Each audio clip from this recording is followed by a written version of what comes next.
And then, the last one was just hour and 15. So whatever, however the kind of natural flow of things are. Yep. And then you want to toss those guys on. Yep, can do that. And then it's all about like getting this kind of position right. So I'm like kind of bad about it, but just like I think you want to talk like down to that spot. Okay, so is this? Yeah, does that just work? try to keep it upright and just don't move it because once Okay. they move, sometimes they just fall.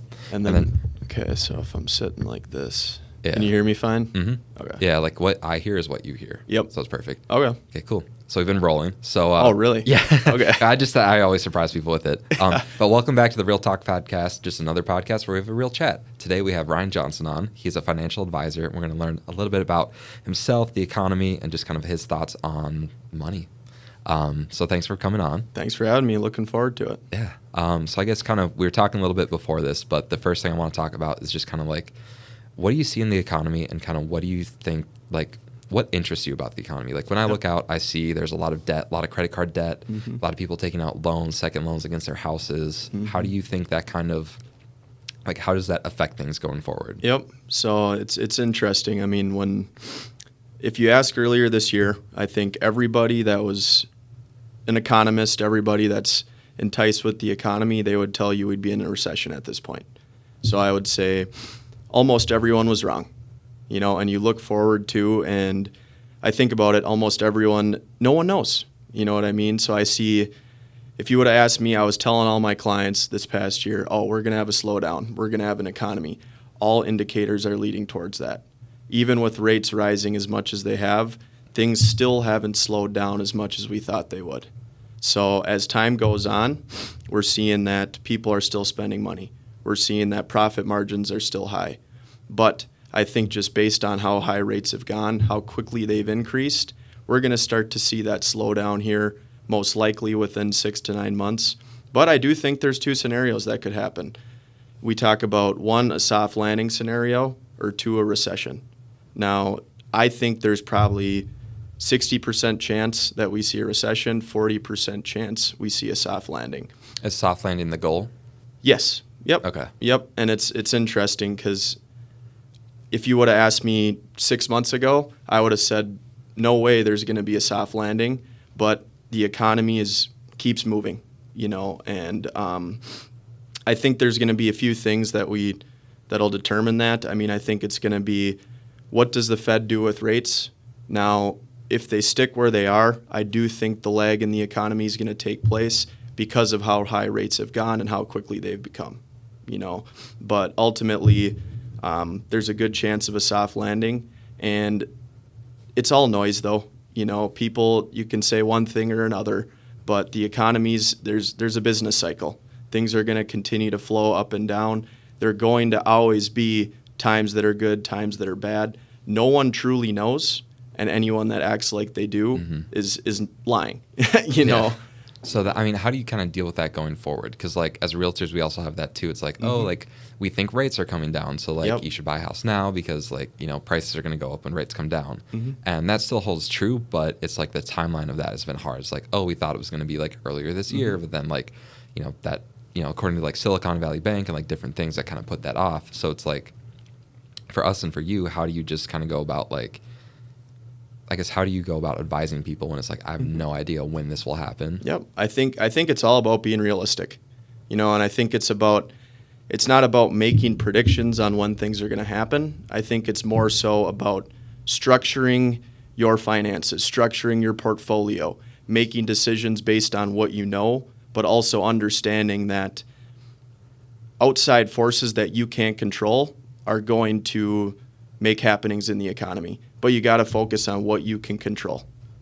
So I tell people a lot of what we were doing earlier this year was focusing on defensive investments, right? Let's say healthcare, energy. Energy companies have a ton of cash on hand. If things hit the fan, they're going to be okay because they have a lot of cash. Healthcare, obviously everyone needs that. It's recession proof, but then now I've been thinking about things like industrials. They're cyclical sectors. If there's a soft landing, you're going to see industrial companies really soar. So I think it's all about being transparent with people, understanding that you can only control what's in your control and then tuning out the noise, but thinking more so long term. It's kind of, I mean, think about it in your business. How do you guys see that? What do you guys think about that? What do you tell clients? Yeah, I mean, kind of something similar. Like for a while it was, like we had Barry Habib. He was like a very prominent like mortgage forecaster. He predicted 2008. So it's like he's saying, July rates are going to be lower. July rates are going to be lower. Yep. So for a while, like that's kind of what we were preaching to people, and then it didn't happen. And it's like, uh-oh. So now it's like kind of shifting to more of what you're saying, where it's like, yeah, like we know they're going to drop at some point in time. We don't know, but like here's the fundamentals. Prices are going to rise. You will make more money now. You need to be able to afford the payments though. Like before it's like, oh, it'll change in 6 months. Now it's like, okay, like let's get rid of that. Like it could be 6 months, it could be 6 years, but we know it's going to drop. And so just knowing that, like let's make a strategic investment based on that. And I've actually been having more conversations recently about just like investments, money, and stuff like that for people. And so I'd be curious. I guess we can't do specific investment advice. But we can talk generalities though. So one more thing I have about that too is it's just on tell me what you think on this. I think specifically the real estate market's pretty interesting right now. You look at the housing affordability index. Do you guys ever look at that? No, but that's something that I have kind of been like, we'll definitely get into that. Like, actually, we'll get into that right now. So that's something that I think is really interesting because, like, to your point, it's getting eroded, right? Like, the home price is going up and up and up and up. Like, it's going up 5% a year or more. And I don't think income's going up 5% a year, right? Nope. And inflation's going up at 5% a year, or, I mean, not right now, but still, like, so you're losing money due to inflation. Housing prices are going up, and your income isn't really going up. Yep, inflation. So wage growth is at, I think, 4.2% right now. Inflation, as of now, is at maybe 3.2. So wage growth is greater than inflation, but it hasn't been in the past 12 months, And it's funny, too, because people were celebrating wage growth declining because then they thought that inflation would decline.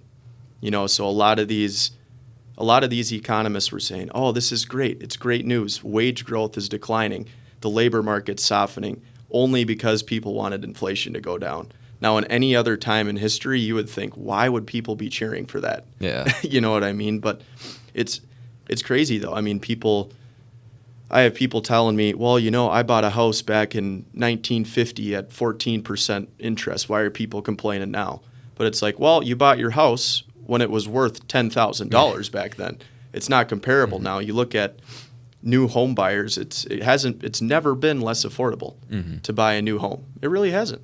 It's crazy. And what do you think on this? I mean, so my thoughts are obviously rates went up so quick. So why would people sell when they have a mortgage that's at 3% or something? And then now there's not enough supply to meet demand. So housing prices are staying higher than they should, therefore leading to less affordability. Is that what you guys are seeing too, or? Yeah, so in 2008 when the market crashed, there was about 4 million homes on the market versus now there's about 1 million homes. So, and we have 22,000 new households since then. And then looking at things like, so you have institutional investors like BlackRock that are buying up houses in hundreds and thousands. They own 25% of all single-family homes right now, which will jump to 40% by 2030. The average home price will be over $500,000 by 2030, and will income be at $100,000 by 2030?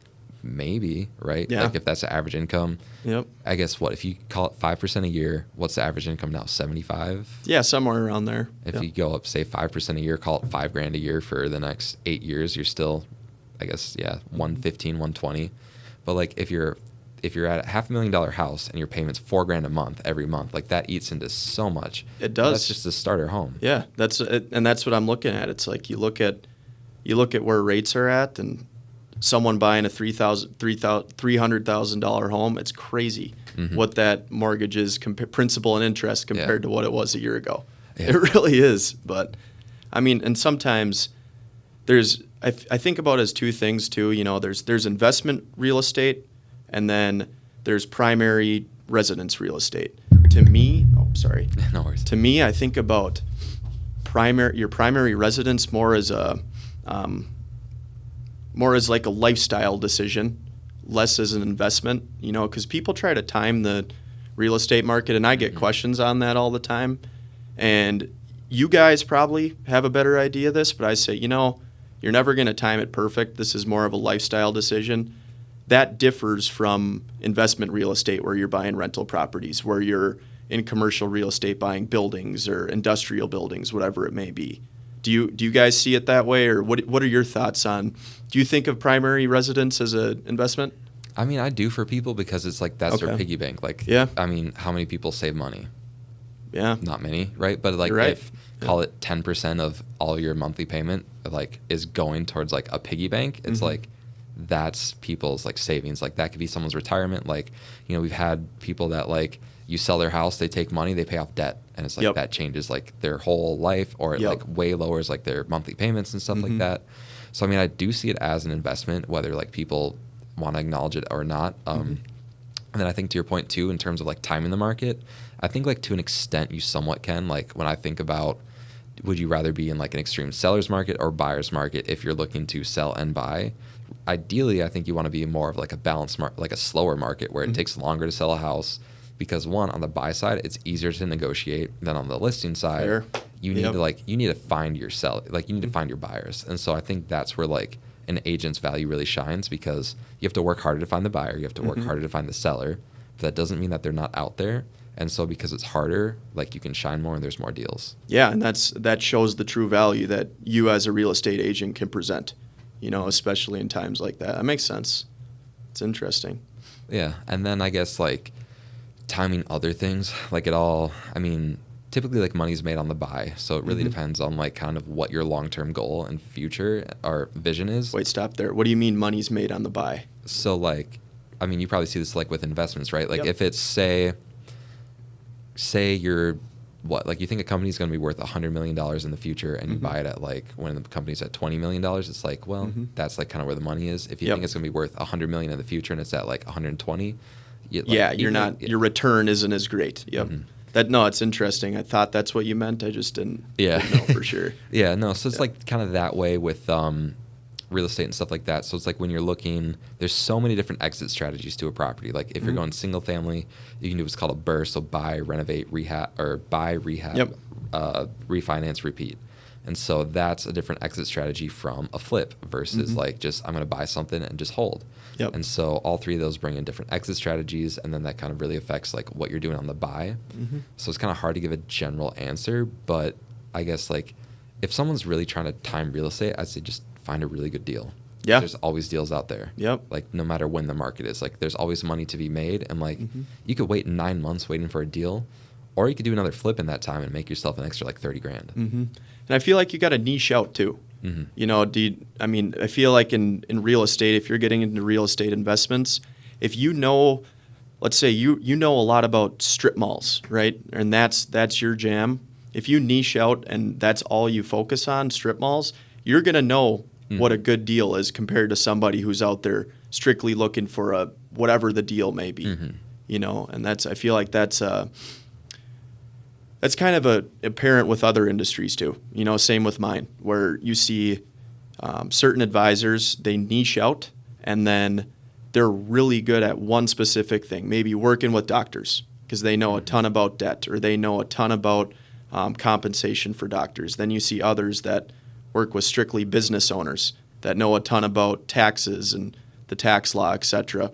And then I feel like that's the key in both your business and my business, in order to develop that niche, develop that expertise, and then that's how things start to grow for you.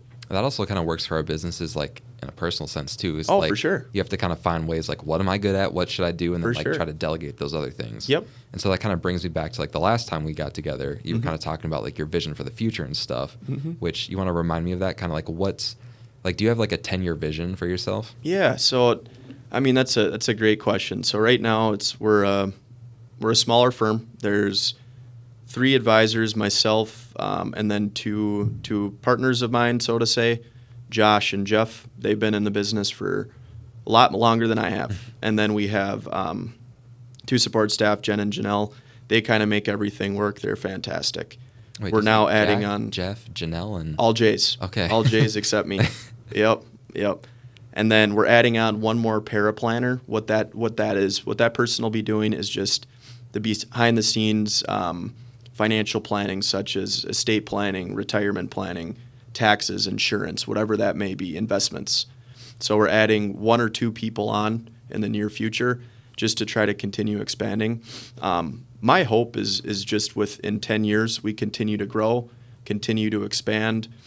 And honestly, what I hope is that everyone's happy. Everyone has doing what they're hoping to do, whether that is answering calls, whether that's meeting with clients, etc. Where I hope to be is to focus most of my time meeting with clients, because that's what I enjoy, and then delegating the other things, such as the behind the scenes financial plans or transactions, and that's where I hope to be. I hope to be at the same place with the same people. Obviously, things will look different in 10 years. Things change quick. Yeah. But mostly what I've noticed that I enjoy is building the relationships, harvesting those, and then as of now, I'm too busy where I can't delegate everything, but that's kind of where I want to get. Delegating most of the work, trusting our team to take care of that, and then doing what I do best, meeting with clients and harvesting those relationships. So like looking 10 years out into the future, kind of looking at like that version of Ryan that's like delegated everything, what do you think he would say to today's version of Ryan? Like what would he give you for advice? No, that's a good question. I think he would say don't feel like things need to happen so fast. Don't take things too serious, and also understand that not everything needs to get done in a snap. Right now I know I'm doing this, but I want things to move so quickly. I want to be there so quickly. I want to I'm taking it so serious. We can make some jokes here and there. We can make some jokes. We can take things slower. Not everything needs to get done in today. Not everything needs to get done today. And it'll be interesting to see where things go, how things progress. I love what I do.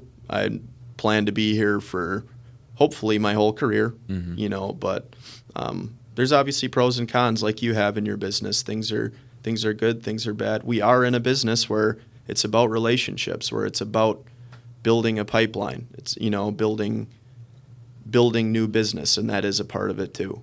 But how about you? Where do you see yourself in 10 years? So many things. So I think at a higher level, like in 10 years, I want to just be doing more like commercial investing and potentially like buying businesses, kind of like in a Shark Tank sense. Like I think that'd be really fun. Like in my mind, it's going to take so much money to start something like that, I think. But even like an acquisitions company, because I think what I'm best at is like coming up with high level ideas and then kind of figuring out the process and then being able to like probably delegate that out. Like haven't fully done something like that, but I just know like for me and my business, it's ideas. That's my strength and creativity. And so when I just think about like how can I best harness that, it's either working at a company where I'm like a chief creative officer, which like I don't know that I want to do that, or like work for someone else like that. I don't work for someone else at this point. Why would I do that?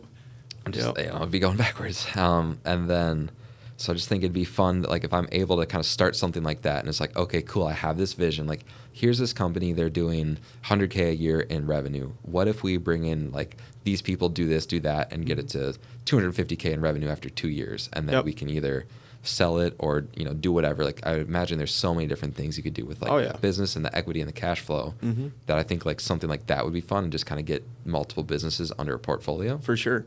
Do you have a specific type of business that you're interested in, or do you want to do a kind of non-agnostic where you're doing whole types of different businesses? Or I'd want to do everything eventually, but I like, have to kind of stick with one avenue. So it's like, to me, that's like something I do like 7, 8, 9, 10 years from now. Yeah. So it's like over the next like 7, 8, 9, 10 years, it's building up certain knowledge, I guess just a group of knowledge, and then just kind of finding like what I would be best at. Yep.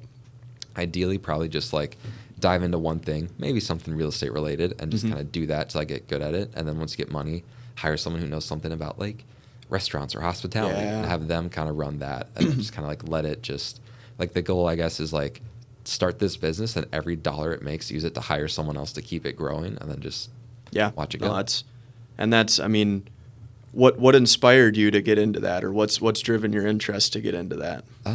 Well, like the last couple months, I've just been thinking about like my personal brand and what I should do. And when I look out, everyone's got, it's their name, right? It's like, you know, for me it'd be Atkinson Homes or like Nathan Atkinson team or like whatever. And it's like, for me, it's one, it super personalizes the brand. So if I ever do something that's outside of me or more than me, it's they still know your name on it. Yep. Which to me is like, it's got benefits and negatives to it. But then it also, like, if it's Atkinson Homes or Nathan Real Estate or something like that, then I'm stuck to real estate. And what if I don't necessarily want to do real estate? Or what if, like, I have a brand that exceeds that? And so, like, with this, like, an acquisition company, like, if it's Atkinson Homes, it's like I need a completely different business. It'd be cool to have everything under one umbrella. And so I look at it like a brand like Amazon, where, like, they started selling books. Their name wasn't Book Selling Company. It was Amazon. Then they've been able to just add more things, and they just kind of like grow, but the brand doesn't have to change. So for me, it's super hard, but coming up with like something where like, this is my brand and I'm going to have so many different like divisions under it. Kind of like a holding company where you have the Atkinson at the top and then all the... Yeah, like Procter & Gamble. And then all the different niche businesses underneath there. That's cool. Yeah, that's I want to be cool. Procter & Gamble, not like Coca-Cola. Right? Yep, that makes sense. Yeah. I like it. Because then I think you can just do more, and then it's like I feel like that also gives, I don't know, I feel like it just kind of creates more freedom with the way you structure your brand and stuff like that. Yeah, so what's the, what businesses so far have given you a lot of interest? Is it mostly investing in real estate, or are you thinking completely out of the box from what you're currently doing? I mean, anything really. Like, I just think that there's so many creative ways. Like, we were just like the people I was in here with earlier, they were just kind of talking like someone's got an idea to like have a self-serving laundromat, and then you like pay a subscription model to that. And, like, something like that where it's like, cool, just take a business and just like try something, throw an idea at it and just kind of see what happens. I mean, not in that sense, I guess, have something very calculated and like do your homework and all that, but I just think like stuff like that. I'm like, I have an interest in food and stuff like that, and I know like the profit margins on that is so low. Yeah. But to me, it's like everyone says that, but like, I don't know. I feel like there's got to be a way, right? There's got to be like the margin isn't on the food. So what can you do to bring in more money in a different way? Maybe have some sort of like entertainment aspect to it, like how they have like the place you went, the Puttery, like mini golf and food. Like you probably make the money on the mini golf, not the food. Oh, for sure. Yeah. And the drinks. And I think that's what they're going for. They know the food is kind of just people are going to come in, they're going to want to eat, but they're making the big bucks on A, the drinks, and B, the mini golf, like you said. Then that's probably what they structured their business model as, you know, but the tough part is, I mean, then you got to think about, do you want to have terrible food? Do you want to have good food? Yeah. You know, if I were to do that, I'd say like get like a cool venue spot, have like entertainment that's like middle of the road for pricing, have drinks that are also like middle of the road to like higher tier, and then have like nice food that's at cost for the most part. Yeah. It's like you get a great meal for like not too expensive, then you're like, oh, this is cheap. I can go spend money on like drinks or whatever. Yep.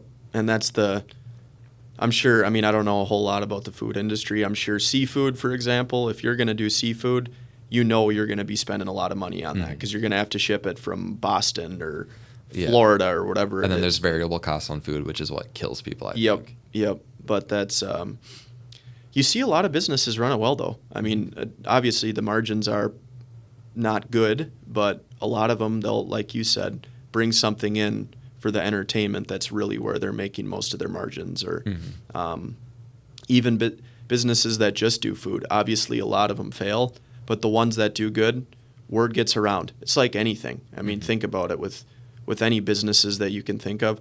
Word gets around, and that's how they grow. Yeah, because good word spreads. And I'd be targeting like mom and pop, like restaurants and stuff like that. You know, like never.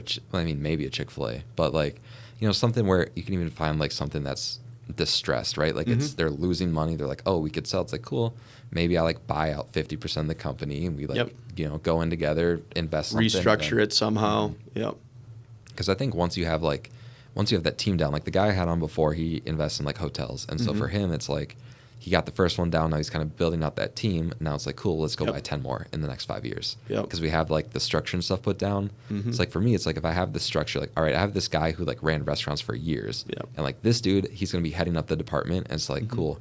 My job is to like find the deal, come up with the idea, and then he runs the day to day. And like, obviously we communicate, but I think like that's what I would like really excel at. Like, Yeah. give me 5 things to look at. Let me just sit and come up with ideas. Cool, I've got an idea. Let me run it past this guy. He says it's a good idea. Let's make it happen. Yeah, get your structure in place, get your people in place, systems in place, because then, from my understanding, once you have the structures, system, people in place, then you can take on new deals and you can bring on a little chaos, but it's not so out of control where you have things in line. You know, is that kind of what you're saying almost? Yeah, like I'd rather be an owner than a CEO. Yeah.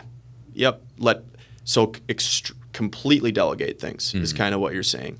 Yeah, because like at that point, like when I think, like my thought is like year now to like 3 to 5 years out is like really just hitting it hard with like and like with what I'm doing now and just build up some money, maybe a couple of rentals. Then from there is probably looking into like commercial real estate, just because like as the home affordability gets eaten up, it's like cool, people are going to rent more, so find like rentals and stuff like that, like multi-unit properties that will potentially appreciate higher than single families. And then from there it's like cool, I've got passive income, like I can worry about money less. And now let's go build this business and really just build the business, not build my income. Because you already have that passive income in place. I just thought of one thing I have a question on. What are your thoughts on office space? Where do you see that going from a commercial real estate part?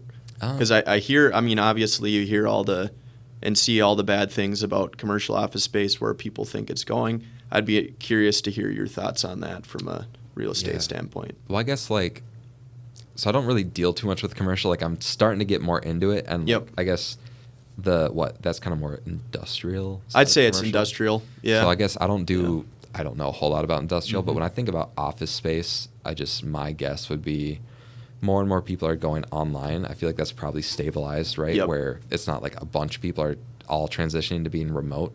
And there's maybe even some jobs that are bringing more people in, but I think we've probably seen, like there's probably a stabilization of people moving in and out of remote work. So I would assume that prices there maybe stabilize, and maybe prices have come down, but they're maybe at a stable point. And I think too, there's always opportunity. Like I think like an old Kmart, like sometimes Kmart's fail, but like you can take, or they all failed, I guess, but you could take that and turn that into like self-storage, or just like take the building and like break it up into apartment buildings or something like that. So my thought is like, okay, if you find office space, can you turn it into something else? An Airbnb, or, you know? I've always thought, I don't know, I'm sorry, I'm getting off on a tangent here. Oh, no. I've always thought storage space is an interesting sector because you have so much recurring revenue from that, and I've read about it and stuff, and people forget they leave their stuff in there.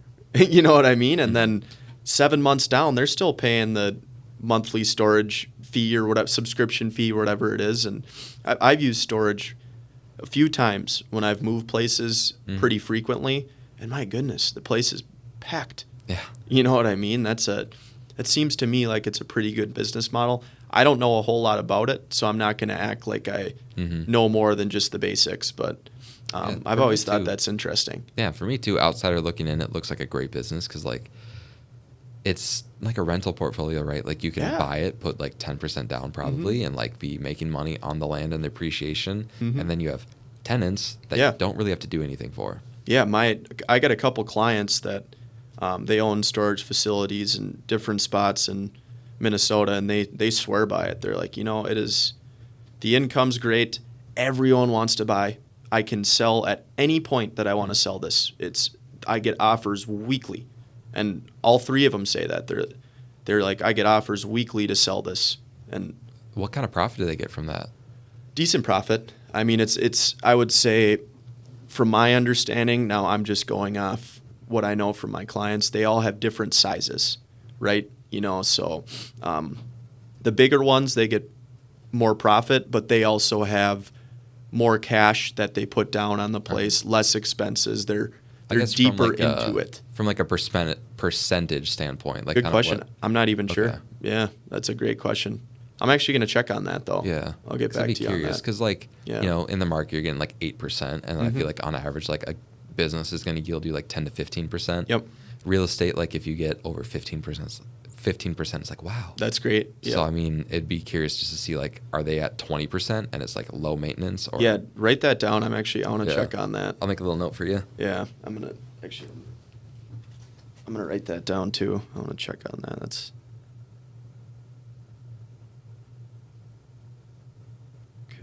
Let's see. Just want to write that down quick. 1 second. Oh, no worries.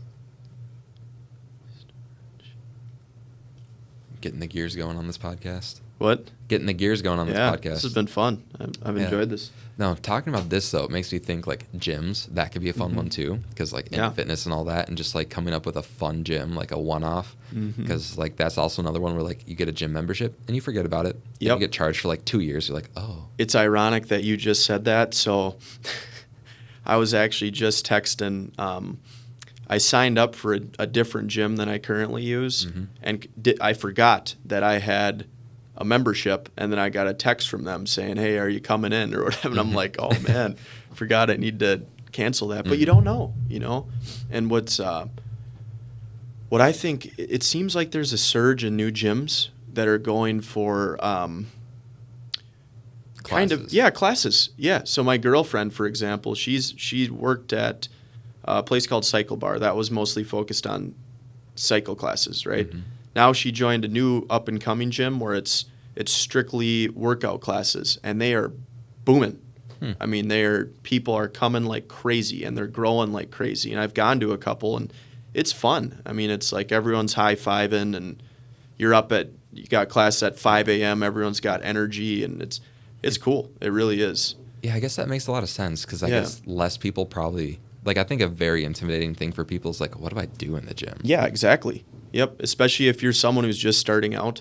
It's sometimes nice, too, to for example, I'll go in the mornings, right? And sometimes I get there and I'm like, I just don't have I don't have a whole lot of motivation sometimes, you know, and you got to do it. Pre-workout. Yeah, seriously. Pre-workout and smelling salts? Yeah, the smelling salts.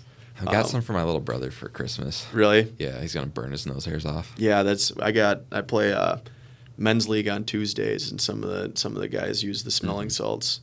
But yeah, I have it. I'll go to Lifetime, right? And some mornings I love it. Some mornings I have trouble getting motivated and getting a workout. And with those class gyms, you got to do it. You know what I mean? You can't just do what you want. You got to follow the class regimen during those 45 minutes or whatever it is, and that can be nice sometimes, just being told what to do. Yeah, I mean, unless you're like really, really like specific and really regimented and trying to like achieve a certain look or goal. Yes. Yep. Then like a class like that's probably great. Like, you know, if you. No, you're right. You're totally right. Yeah, like when I'm trying to have I'm working out like these muscle groups on these days, like a class would kind of throw that off and that would be annoying. But if I'm like. Let me just, like, if I'm, hey, I need to get in the gym 4 times this week. I don't love it. Let me just go do something. Classes are the way to go. Yep. No, you're right, though. I mean, that's part of the reason why I haven't gone straight to the classes, because I like doing maybe a specific leg day, you know, or shoulders and back. It's nice to do those different groups just because, I don't know, I feel like with the classes, that is one of the negatives I see of it too. You're probably just doing full body, or not really a lot. Maybe not super sore afterwards either. Yeah. It's more so just a strict workout, not much of a. Would focus. You do martial arts like boxing? And never stuff, even thought of. I'd love to. I've never done it, but I think it's in Roseville. There's a gym. I know it's like near me, and you're in Northeast right now, right? Yep. So it's close to you too. It'll be like within 10 minutes, and it's like $25. You get like an intro week or something. They give you like gloves and a shirt, and then you can just go as many times as you want. Okay. I think the membership fee isn't too crazy. I remember looking into that because I went from Planet to Metroflex. What do you think of Planet? It's good to start. Like if you're like really, really into lifting, you won't want to go to Planet. Not the place to be. Yeah, or like the dumbbells go up to 75, so it's like if you're like a big boy and you want to be benching heavy, it's like that's not the place. Yeah. Or just like the free weights, it's different, and the culture too. Like you can't drop the weights. Like sometimes you got to drop them. Yeah, especially if you got heavy ones or something. Yep. And so like even if you're holding 80s, 90s, and it's like you want to drop those, like it's not a great way to put those down quietly. Oh no, not at all. Especially, I mean, let's say you're benching those or something, and you're pushing for one last rep or whatever it may be. You're probably gonna slam those things, and that's okay, you know. But it is interesting though how all those gyms do go for a different type of feel or different culture or different type of person too. It's kind of like everything. Yeah. And I start to notice it once I think about it more. I wonder if there would be like a benefit to a brand having like multiple types of gyms. I don't know. Planet really caters to the beginner gym goer, and like Lifetime, it's more so like for someone who wants to spend more on the gym and have like more amenities. Yeah, and exactly. Then, amenities, I think. Yep. My gym's more so like just straight like I just want to go lift and be around like bodybuilder type people, and like every gym is. Then there's the CrossFit too. That's a type of person in my opinion too. Or cycling and all that. So it's like just like I don't know, slap a brand name on something. It's like cool. We got kickboxing, we got classes, we got cycling, we got this, we got that. I mean, maybe not put it all under one roof, but just have like multiple different like pop-ups. Yeah, I mean it would be interesting to see which way that goes. You could see it as maybe people then misinterpret the brand because they don't know what that brand really even means. Or it could be where, like you said, it creates this whole big entity that fits everybody. Has a spot for everybody. Lifetime cycle, Lifetime spin. Yeah. Or Lifetime swimming, or like something Lifetime like bodybuilding, or yeah. Just like work. Different little locations everywhere. And as long as that brand gets known, that could probably work. Yeah, I mean, even Lifetime could like branch off. Like any of those places could branch off, and then like.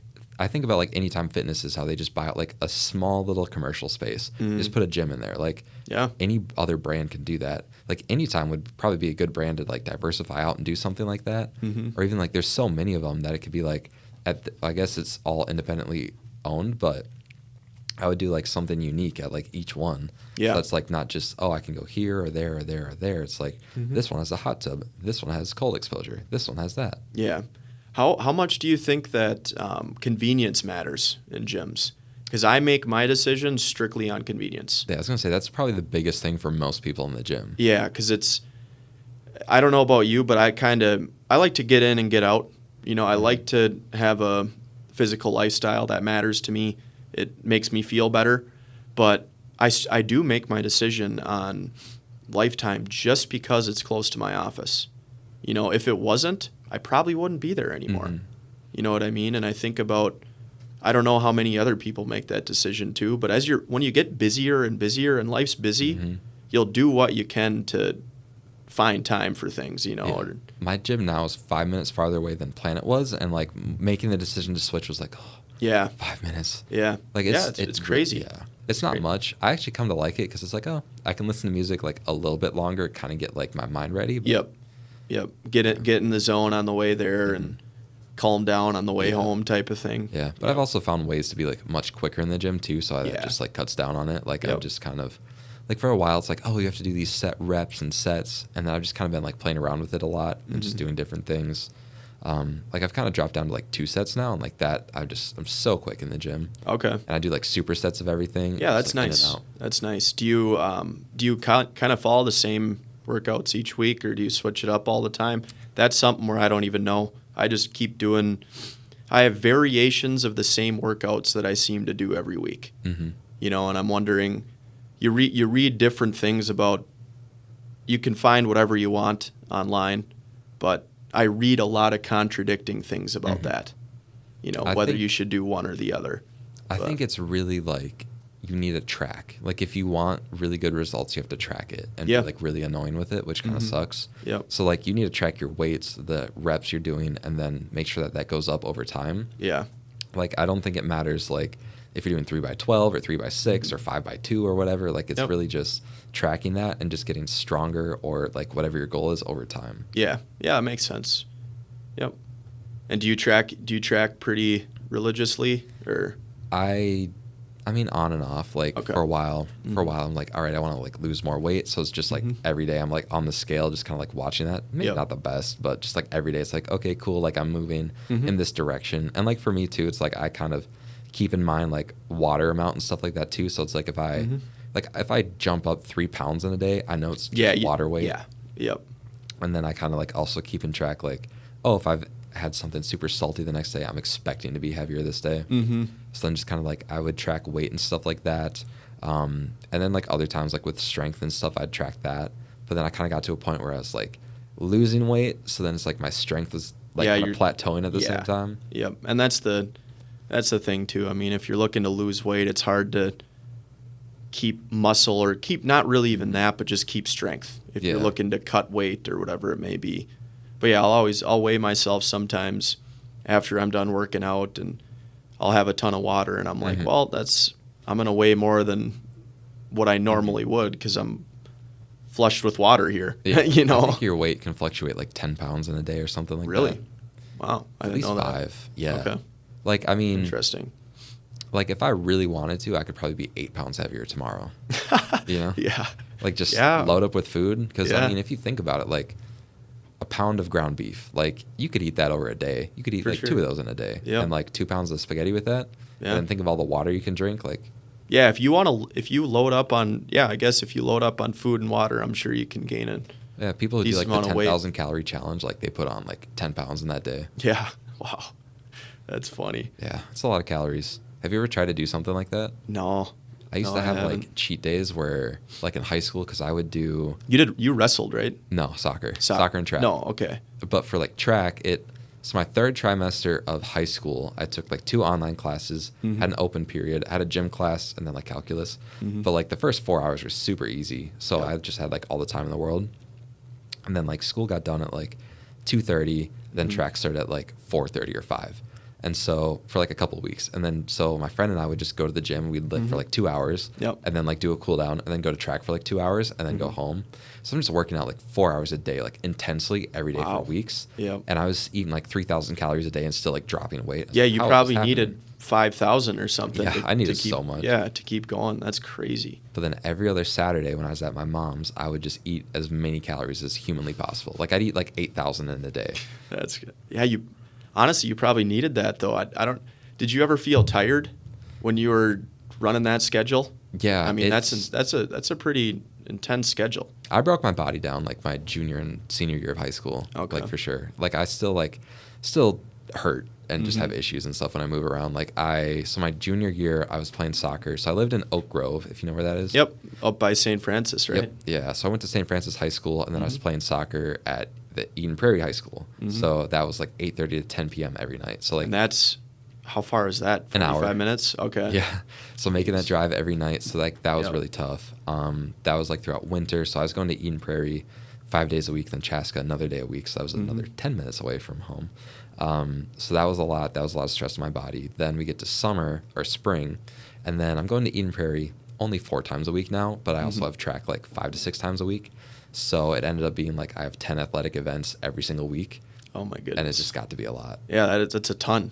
That's a ton. Yeah, my shins still hurt, like just because I was a sprinter in track. Actually, that year I was doing mid distance, so it's like you go to a meet, 200 like, cool. or what were you running? 8. 4 and 8. So like I would show up, they'd be like, "Cool, you're gonna start the 4x8. Like you're gonna run the 4x8. So 2 laps around the track as fast as you can. Yep. Ouch, that hurts. Then in the middle, you're gonna run the 400, open 400 lap around the track. Ouch. And then you finish with the 4x4, so like a relay lap around the track. Ouch. Like the 400 and the 800 are the most painful events. Oh man, yeah, you must have had the shin splints. You must have had too. I can't imagine, because I even get those sometimes, and I've never been a sprinter. I like running, but I've never been a guy who's out running 20 miles or something, But I even get them. I even get shin splints, and I can't imagine running that much. How much you must have got them. Yeah, I had a day where I was like sprinting, and then it felt like I got shot in the shin, and it was just like this excruciating pain. And like since then, like there's a specific spot in my shin that if you push in, it just hurts. Yeah, wear and tear over the years. Yeah, I just beat myself up too much because I just like I wanted to do it all. I wanted to be like good at everything. Yeah, and it's that's good. You have a drive to be good at what you do, and I think that's obviously that's something that's moved over for you into what you're currently doing now. Some people just have that mentality, and I think that's the best mentality to have. Yeah, I think sports really helped me kind of develop like a hard work attitude and good work ethic. Yep, understanding how to lose with grace, how to be competitive, how to work to get something you want. There's so many good lessons. How to work with people. There's so many good lessons in sports. I look back on how I learned the most, not even just about myself in a sense. It was through sports. How you learn life lessons. The best ones were learned through sports. Yeah. I wouldn't trade that for anything.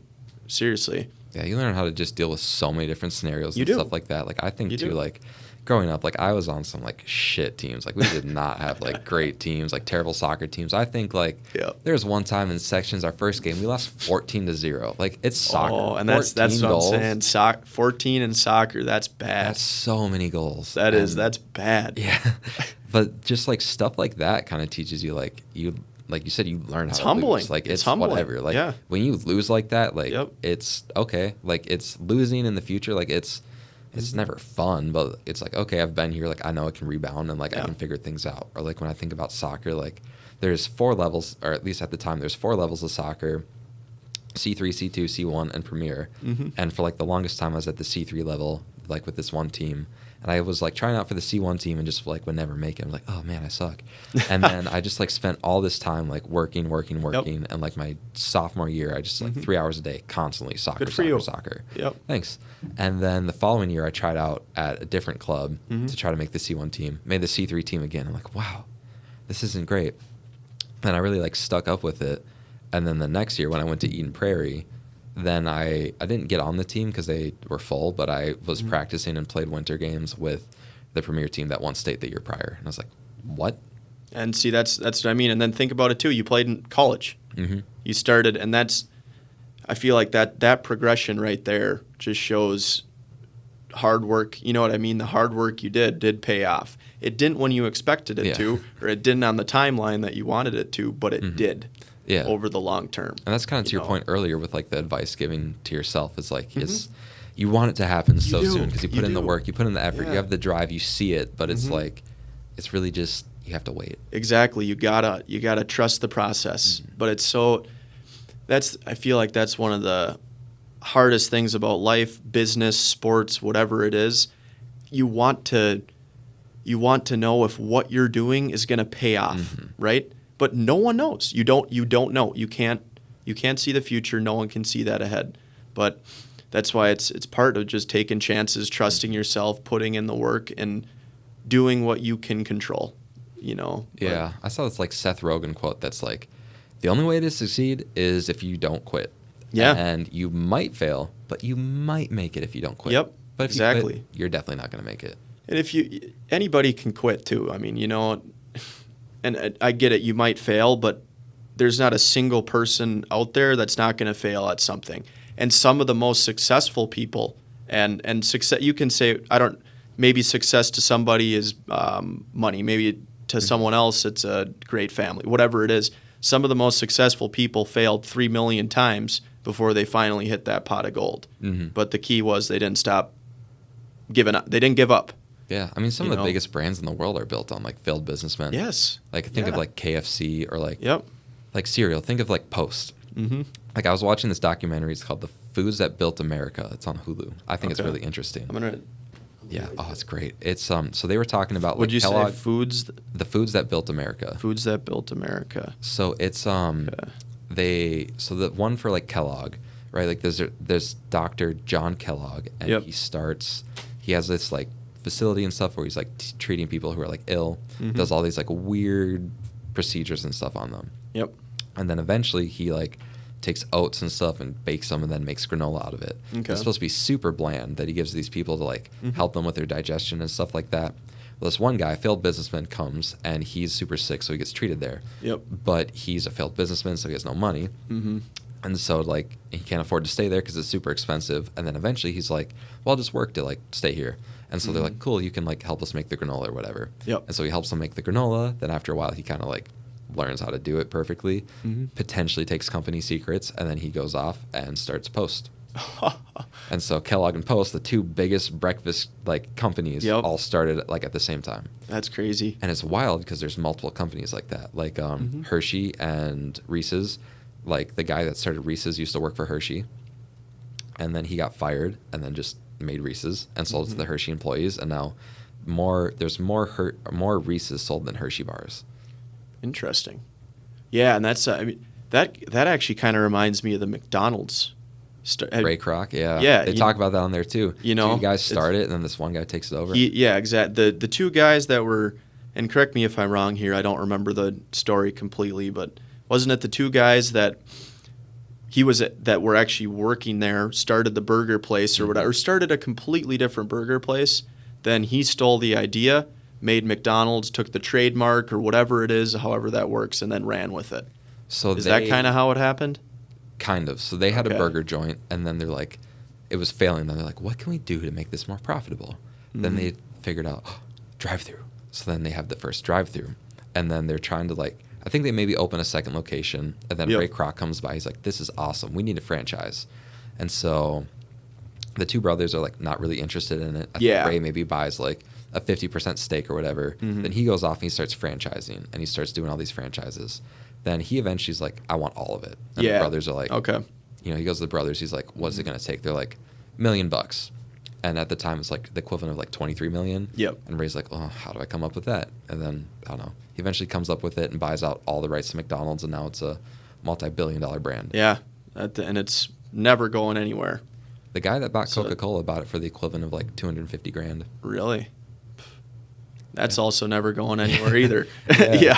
Yeah, that guy, one guy made it, then he got sick with stomach cancer. He put a ad in the newspaper, $2,000 for 25% of Coca-Cola. That's the equivalent of $50,000 today. That's crazy. That is so, man. Mm-hmm. Yeah, those stories like that are something else. Yeah, I mean, it's like that with anything that's grown big, though. Like Apple, someone probably bought $1,000 of Apple stock in 1999. And yeah, you hear about those one-off chances. You hope they're going to be you. Chances are they won't, but that's okay, And there's a lot of different ways to make it, and a lot of times to me, I tell people this all the time. I don't know why I got brought back here, but doing small little things consistently, especially with your money, that's the key to long-term success. You know what I mean? Being patient, being diversified, taking calculated risks, but also having a plan, and then not making emotional decisions. You'd be surprised at how far you can go over 20 years. And if that relates to a lot of different things, But. So if we're going to go kind of opposite of this, what would you do if overnight you won $5 million? Great question. Well, to be honest, I think personally I would probably purchase a home. Nothing crazy. You know what I mean? I'm not saying I'm going to blow all my money. Then I would truly invest the rest. I really would, into a diversified portfolio. I would probably get, some real estate in there, some large cap stocks in there, some small size stocks in there, diversifying, and then trying to minimize my taxes as much as possible by the big tax bill. Yes, by contributing to retirement accounts pre-tax as much as I can, funding real estate projects as write-offs to possibly write off that tax bill come next year. Doing as much tax planning as I can, but definitely taking advantage of the returns that you could expect in investments rather than spending all that money. There's a reason that. Oh, sorry. Go ahead. No, you go. There's a reason that most of these lottery winners go broke is because they spend it all. If you win the lottery, you should never go broke unless you're making bad decisions with that. But everyone does. Yep.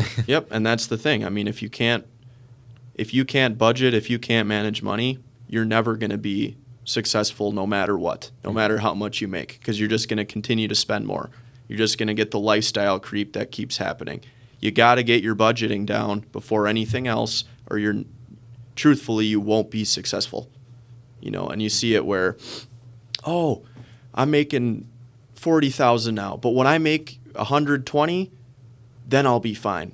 Well, if you can't manage money at $40,000, I'm pretty confident you won't be able to at $120,000 either, because you're just going to keep spending more, and your lifestyle is just going to keep creeping up more and more. I see that all the time with people, and I don't mean that in a bad way. I'm not. It's just part of human nature, and it's part of what people don't understand. And budgeting is the key to everything. It really is.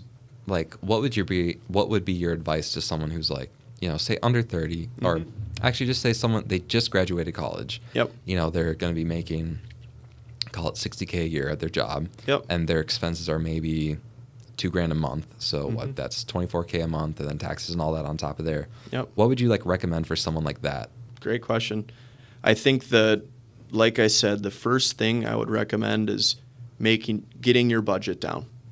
And there's no perfect way to do that, but understanding what your expenses are, where your money's going, and is it aligning with what your goals for your money are.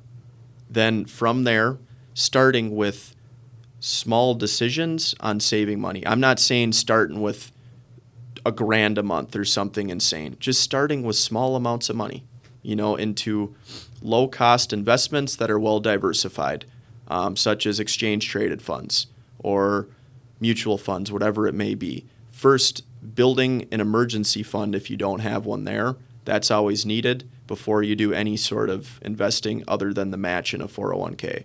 But you need, I would say, 3 to 6 months worth of expenses saved up in hard cash before you start making any decisions outside of that emergency fund. And then sticking to that process, sticking to your budget as much as you can. Things are going to come up where you're going to spend more one month and spend less the next month. Nothing's going to be perfect, but sticking to a plan and being consistent, that's the key to everything. And being aware of where your money's going and what your goals are. I think about every dollar should have a use by date, right? So if you plan to buy a home in 2 years, that money shouldn't be saved into investments because there's risk there. You don't know if you put money into, let's say, a S&P 500 fund, that could go down 20% in the next year. Now, if you're using that for your house fund, that's 20% less than what it should be. So every dollar should have a use by date. So money that you plan to use in 20 years, you can take some risk on that because you don't need that in the near term. You can ride the ups and downs. But once you have a use by date on each dollar, then you know how you should save that money or how you should invest that money. Does that? Mm-hmm. Okay. So my next thought is, how much real estate do you recommend that someone has in their portfolio if they don't know anything about real estate? I guess the thought, someone's just kind of talking to me. He's like, you should just find someone that has $250,000 of equity in their property, take that, and then use that to go buy 2 flips, and then just keep it going, and then roll the profits of that into another flip, and then another, then another, and now you've made them all this extra money. Yep. What would you say to kind of just someone that maybe they have a lot of equity in their house, they don't know anything about real estate? Would you recommend someone going down a route like that? Yeah. So I think, first of all, I think real estate that is such a good wealth builder. I really do. I think everyone should invest in real estate to some point. What we do is we invest, I'd say, around 3 to 5% of clients' assets are going to be invested in real estate of some sort. But the thing I tell most people is a lot of times investing passively, where you don't have to make the decisions, a lot of times is better for people that don't have knowledge. So for someone like you, it's a great idea. I'd go all the way. But there's other people where they don't have the knowledge and they don't know how flipping works. They don't know the costs that go into this. You need to run the numbers on what your expected return is before making decisions on that and understanding what the costs are. I think if you know what the costs are, if you don't need that cash liquid anytime soon, I think it's a great idea. But I also think people need to understand what they don't know. You don't know what you don't know. And some of the things you do, probably more, let's say the average person, probably shouldn't do until they know more. And passively investing in real estate investments might be a better way to go. Yeah. I think it's something interesting where I'm trying to find ways to maybe have a good process with this because say if I find a deal that whatever, it requires $150,000 and I don't have $150,000 to throw at it. Yep. I could go in theory say, hey, person with $300K in the bank, what if I take half of that, I go do this flip and I'll go give you $175 back. Yeah. And that's that sounds like a real estate partnership right there. You know what I mean? And that's kind of how things seem to run with a lot of the partnerships is private money. General partner. He says, okay, I'm going to do X, Y, and Z with this project. limited partner 1, 2, and 3, I'm going to need $100K from each of you. Now you have this % ownership, blah, blah, blah. Here's the expected return you can get. That's a great business. It really is. There's a lot of risk involved in that too, just like anything. And I think that real estate is such a great asset class, but it's so much, it's more complex than what the naked eye sees. You know, what do you think? I mean, do you agree with that? Because I see people talk about it like it's simple, but it's so complex. You know, it's right. Like the guy I just had on before, like we kind of were saying, like real estate said the exact opposite. He's like, real estate isn't complex, but it's hard. Okay, interesting. Okay, it depends on what you're doing. Like if you're trying to understand the overall market and everything that affects it, that's super complex. That's hard to do. If you're just trying to carve out a niche and say like, I want to flip houses. I want to flip 10 houses a year. You need to get really good at learning about flipping houses, but like how long is that going to take you? Yeah, that's fair. You know, a year. You know, like stake a year learning and then just do it right away. But if you want to like learn how to flip houses, wholesale houses, do, you know, buy and hold, renovate, you know, buy industrial, commercial, like all of that, it's going to take so much more time and that's so much more complex. And then if you're thinking about like, well, if this moves, then how does that move everything else? Then that's different than just like, I'm going to find a house that's worth this much. I'm going to put this much into it and make it, you know, worth that much. Yeah. So I think you're kind of, correct me if I'm wrong here, I'm understanding you're saying there's different levels to it. Yeah, like understanding the overall stock market is a lot harder than understanding like Google as a business. Oh, for sure. Yep.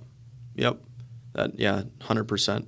So what, I guess what decisions do you think are best from a real estate standpoint for someone getting started or for somebody that's looking to make moves in the real estate market at a young age? Yeah, I mean, it all really depends on, I think, your personality and like what you want to deal with. Like if Interesting. Let's say personality, I like that. I didn't expect that. Yeah, because I mean, some people don't want to be a landlord. Like I think like investments are the way to go, but like if you don't want to like be a landlord, like that's maybe not like your speed. Like don't do it. That doesn't mean you can't invest down the road, but maybe, you know, it's really down to personal preference. And I try to tell people that. I say like, it's important just to meet with me and just like have a quick conversation and just like see where options take us, because I can't force you to buy a house and I never would, but like it's always up to you. And it's more so just like we just sit and chat and like, all right, you can do X, Y, Z. What do you want to do? But sometimes people kind of get afraid of meeting with realtors, but I think some people see it as more of a, oh, I'm going to get a sales pitch from somebody.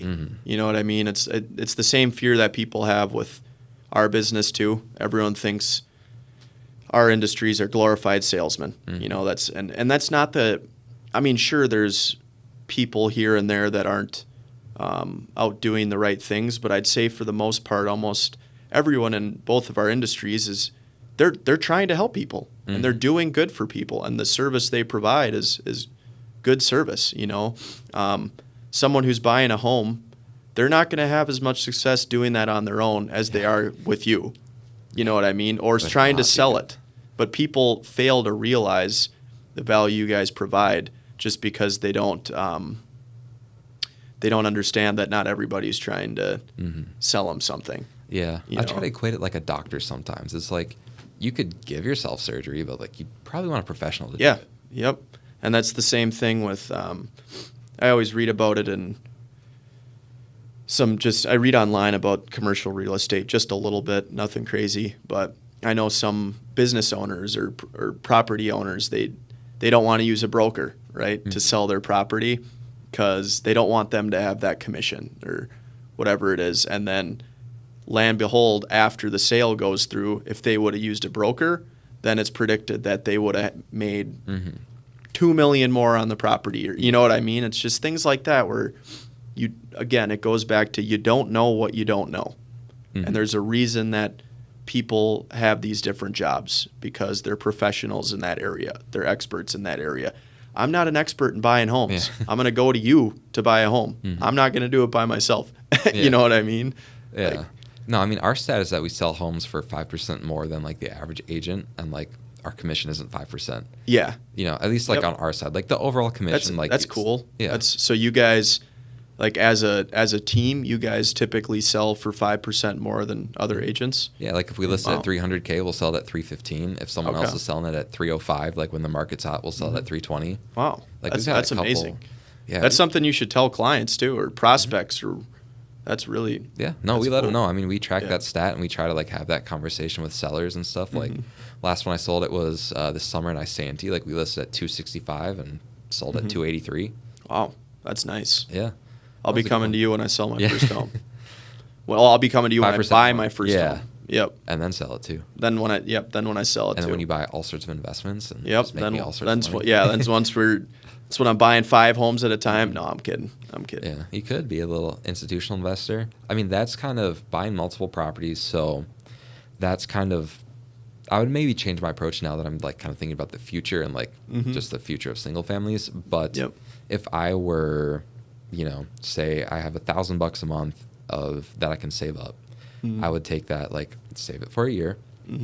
At the end of the year, you've got 12 grand saved up. So that's like, you could put 3% down on a $300,000 house. Or like say a $250,000 house. Perfect example is the properties by me. You buy something at $250, you can sink 40 grand into it and sell it at $350. Now, say if you're not a realtor and your closing costs and everything is 10%, that's 35 grand on the 350. You spent 40 grand, so 75. A spread of 100K, so you make 25 grand. You could do that in a year. Now you need to come up with the 40 grand, which like you can maybe take time to come up with that, or like get a hard money loan or find someone. But it's like once you do that, like say you take out the 40K, and then maybe with interest you pay back 45. Now you've made an extra 20 grand. So now you've got 20 grand plus you've been saving $1,000 a month that year as well. So now you've got 32 grand, and then you just keep rolling that into the next property, the next property, the next property. I guess like it wouldn't be 32 grand on paper because like you'd have equity in the property, but that could be like, or I guess no, this is if you sell that house, right? So you sell that, you make 20 grand, and then you could go buy something else, and then just keep doing that and like work your way up to getting something bigger. Once you have extra money too, you can also use that to like, cool, I'll buy this and hold it, and then I'll also buy something else, then just keep going. Like real estate's really like a snowball effect. Like it's getting your foot in the door. That's why I try to tell people, like first time home buyers, is get your foot in the door. It's like buy a condo if you have to, like get the appreciation. Just because like if you're renting, you get literally nothing. Not a dollar. Even if you buy something that doesn't appreciate, you're still paying down the equity at like 2 to 5% a year. 2 to 3% like the first couple of years, but that's like you buy a $200,000 condo, you're paying that down 2%. That's $4 grand a year. That's $4 grand more than you would have gotten if you were just renting. And then it's going to appreciate at 3 to 5% a year. So now you made 10 grand on top of that. So you made 14 grand that you didn't have before. And on a condo at 200,000, say your monthly payment's $2 grand a month. So you pay 24 a year and you make 14 that you didn't have before. So you live for 10 grand a year versus if your rent was even $1,000 a month, you're still paying more for that. And that brings up something interesting. And so my opinion is different than a lot. And I just want to say it just because I feel like it'll spark different conversation. I'm actually in the boat where sometimes I think renting makes more sense than buying. I think strictly because I think of all the costs that go into home ownership, and sometimes this is strictly for people in certain situations, right? For someone who's just getting started and rates are where they're at right now with interest, taxes, whatever it may be, they might, and they don't know where they want to live, right? So maybe they want to be in one spot for 2 years, or they're not exactly sure. They don't want to settle down. They might move across the country. For someone who has that short a time frame, they don't know where they want to live. Renting is a lot cheaper at that time due to the other costs that go into it. Then a lot of times I'll say, renting right now probably makes more sense for you than buying. Yeah, like buying doesn't make sense for everyone. Like you can make a lot of money from it. Oh, for sure. You can also make money in other ways. Like maybe renting for $1,500 a month as opposed to getting a mortgage that's twice the size. Like maybe you take that $1,500 a month and you do something better with it. Yeah, you put that into a diversified stock portfolio, or there's start a little business and like fund that with it. Like it doesn't have to be real estate. It's just like a very, very good investment. Like people don't have to put all their money in stocks to like retire, but like it works. And that's why I think what both of us understand is that it's good to invest in these different asset classes. You know what I mean? And I get paid off people investing with me in the stock market, right? And I'll even say not all your money should go just into the stock market. It's great to have real estate in there too. You know, for example, like my parents, they've gotten into rental real estate. They love it. And that's funding some of their expenses in retirement. Mm-hmm. Now they have that. They could go take a vacation. Exactly. And they have that coming in every month. They know it no matter what.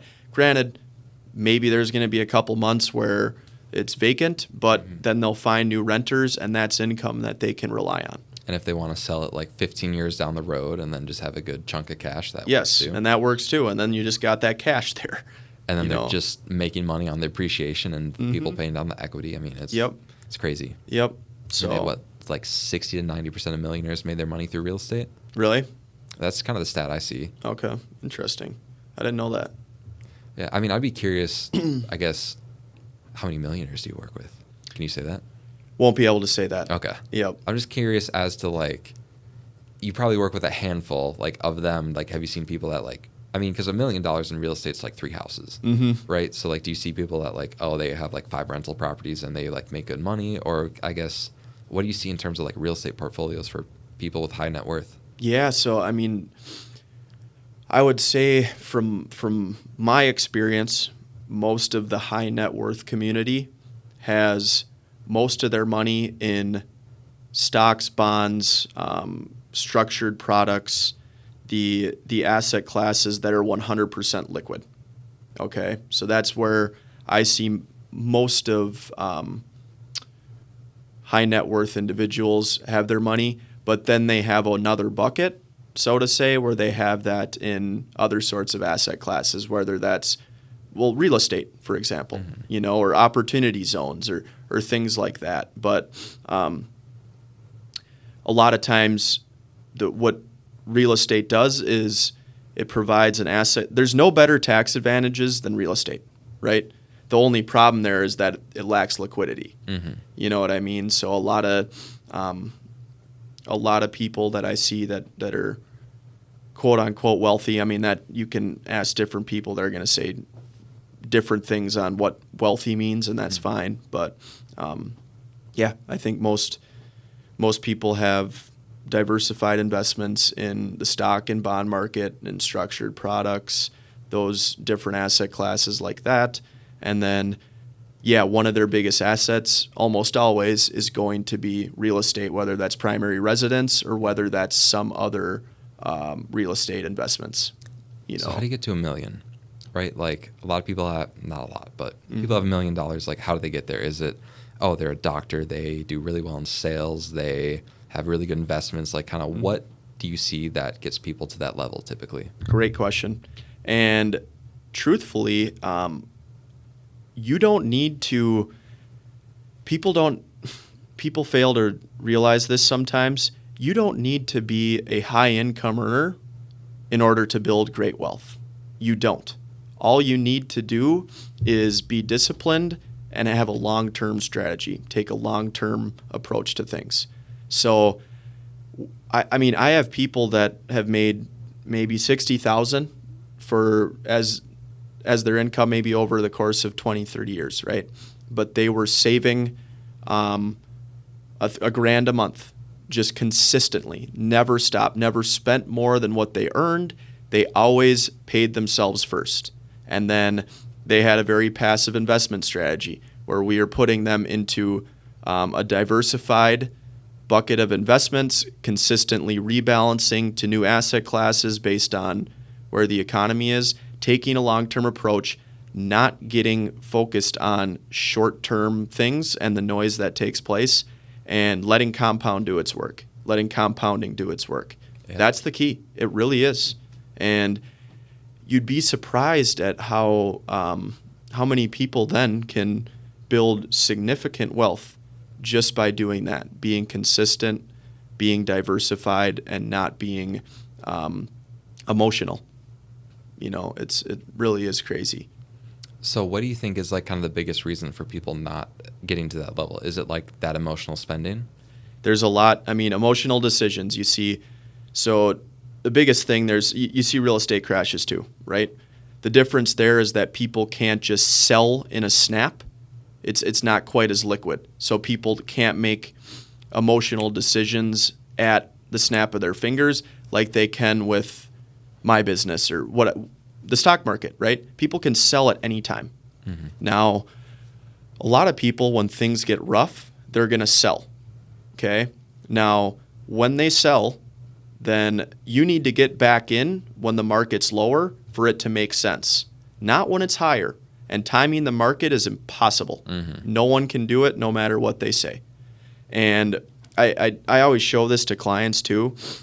So if you put $100,000 in the S&P 500, that's the 500 biggest stocks in the U.S., okay? Mm-hmm. And I'm sure you know this, but I'm going to say it just for anyone listening. Stocks are ownership of companies. And you put $100,000 in the S&P 1998, you don't touch it, that grows to about 410,000 and change by 2018.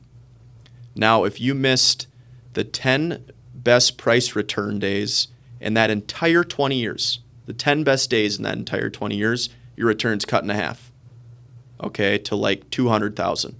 If you miss the 20 best price return days, your return's actually cut in a third, and now you only made about 20,000, okay? Wow. If you miss the 30 best price return days in that entire 20-year time horizon, you actually have a negative return then.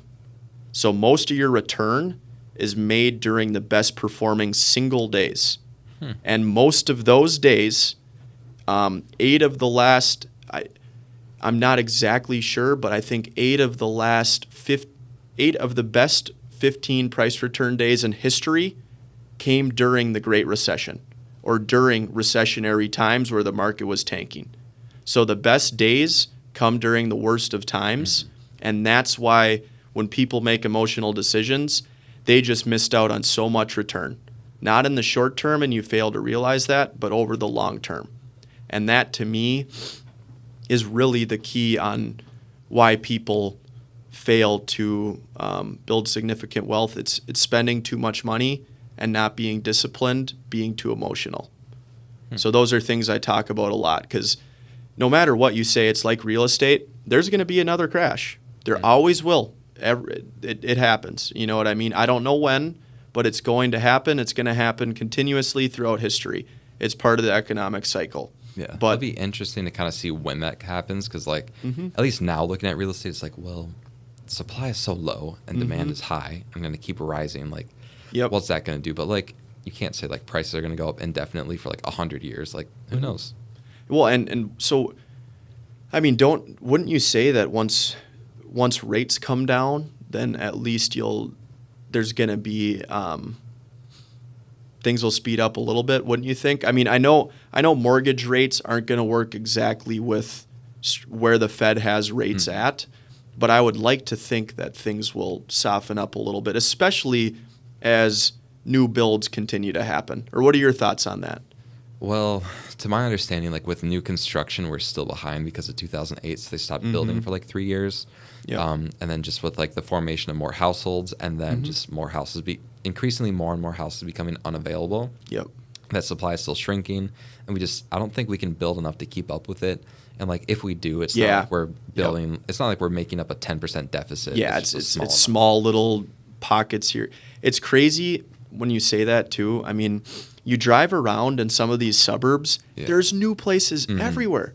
You know what I mean? And it's crazy to think it feels like they're making such a big dent, but they're not in the grand scheme of things. I got one more thing I read about recently. So we touched on this a little bit earlier. So I was looking at the House Affordability Index, and overall, let's say talk U.S. as a whole, it showed that it's pretty low. You know what I mean? Like in the low high 90s or something. But then the Midwest is actually a lot better than obviously the East Coast and the West Coast. It's interesting. And what do you think are the factors on that? So obviously, I mean, the Midwest is in less demand. But do you ever see that changing at all? I mean, I don't know. I mean, in general, in the Midwest, isn't it kind of like higher, like average income but lower expenses? Yeah. So, I mean, that may be. I just think I don't know.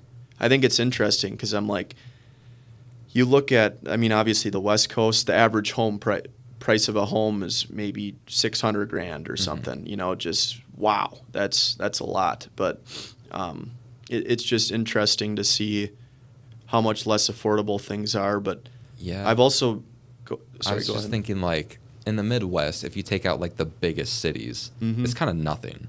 And so like houses can be so cheap. So I wonder if it's really, is it an affordability thing, or is it like just we're so spread out? Because if you think like St. Cloud, you could get a 3-bedroom house for $150K. That's true. And that's very like, true. Imagine being even farther out. Yeah, you go farther north up to Brainerd or something like that. Yeah, you're right. You can buy a lake home for $400,000 or something. Yeah. No, you're right. You're right. Yeah, so there's a lot more. I just feel like Minneapolis probably skews it because like most people in Minnesota live right there, but then it's so spread out. So I think, I don't know. I feel like there's probably a couple things that we wouldn't even think about that affect that overall home affordability. Yeah. I think the biggest thing to probably watch is just like the trend over time, like where it's going the last 5 to 10 years. Yep. No, and you're right. That'll be it. It's just interesting to me. I think the real estate market's it's so interesting. It really is. And I think you see all these statistics and this and that, but there's so much more to the story all the time. Like we just kind of uncovered there. You know what I mean? You look at these numbers and there's so much more to a story than just what the averages are or what this and that, because there's so many outliers. Stats only show so much. Like they do. Play a game, score 10 goals or whatever, score a hat trick, but that doesn't show everything that you did. Exactly. Like from a soccer standpoint, like some people score hat tricks. Could you pause there? Could I use the bathroom really quick? Yeah, go for it. Okay. Rolling on top of this.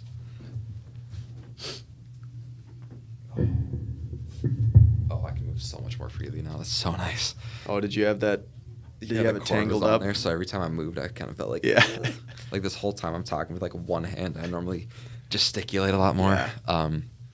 No, but so what I was saying earlier is kind of like I was watching the soccer game the other day, and this guy like scored a hat trick, and it was like, let me make sure I'm not in your shot. Okay, so this guy scored this hat trick, and it was like a basic hat trick. Like it's because it's kind of like when you pull a goalie. You know, it's like if someone were to score a hat trick after you pull a goalie, it's like, is that even impressive? Yeah, exactly. And you could have a game where you don't score a single goal, but you played phenomenally, and like no goals, no assists, like nothing to show on the stat sheet, but you still played an amazing game. Yep. And so I just think it's like kind of like that. It's like, you know, there's always more to the picture than what you see. Yeah, there is. And that reminds me, I'm sure you had this with, maybe you had a soccer teammate who might not have done as much as other players through the game, but the guy always scored goals for some reason, right? And you're like, how does this guy, we have this other guy who's running around getting shots like crazy, hitting posts, this and that.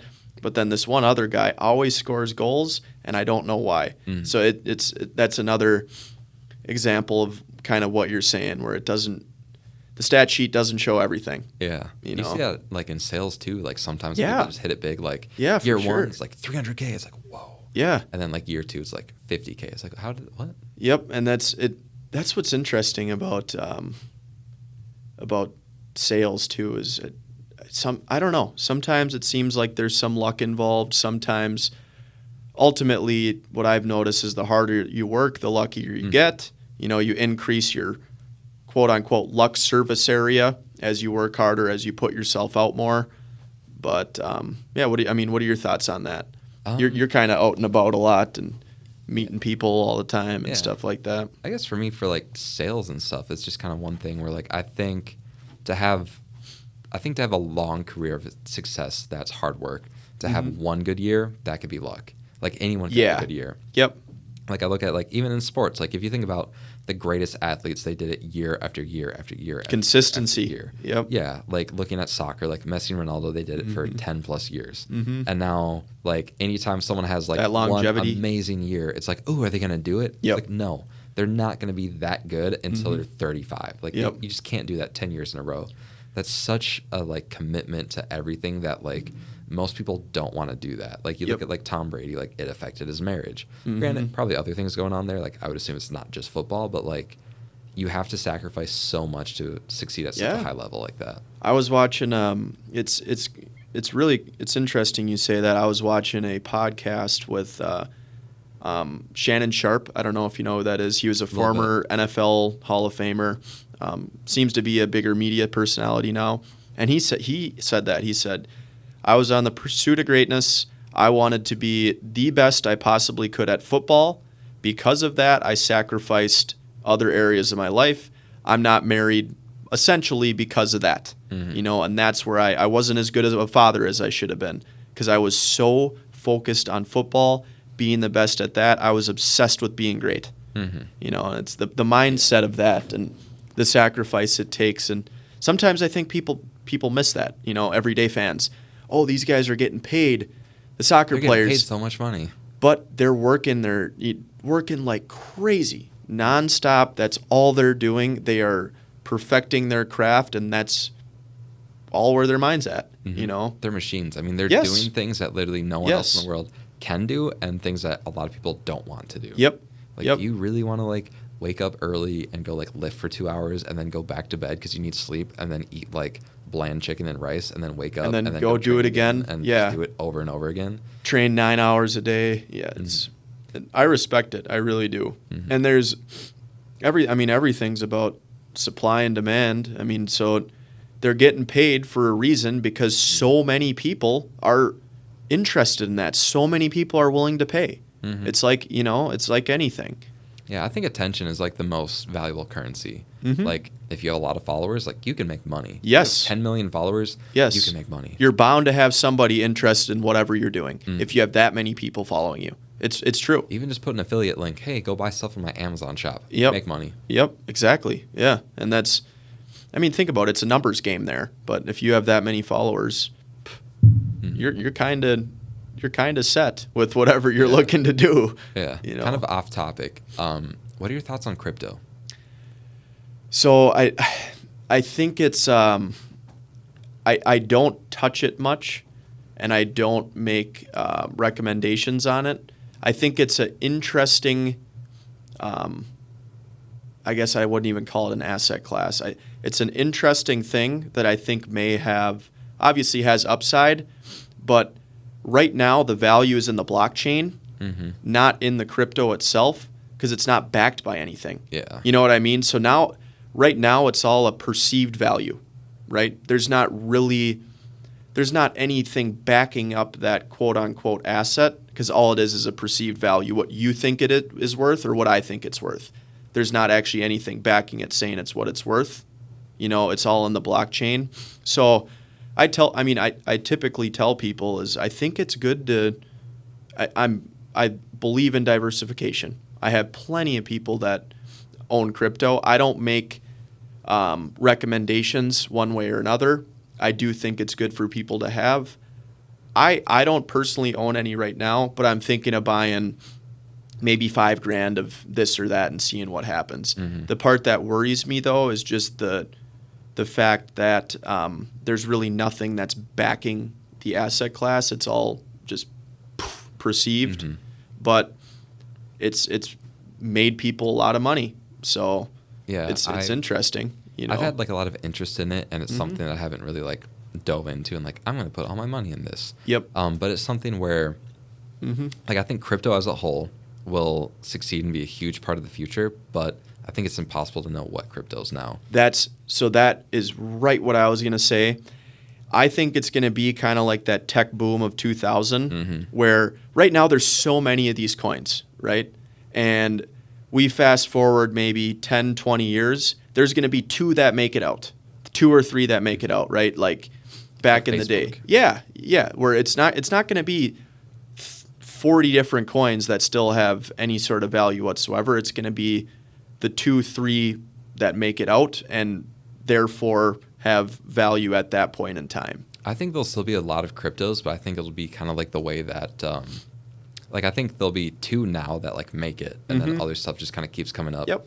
Because the difference between Web 1.0 and 2.0 was Facebook, all the apps and stuff like that. You can interact. Yep. And so it's some of those original ones maybe still stay around. Like I feel like Facebook's pretty old, but then stuff like MySpace goes away, and then there's like things that pop up for a year, like Vine. Like that was big for what, 2-3 years, then it's gone.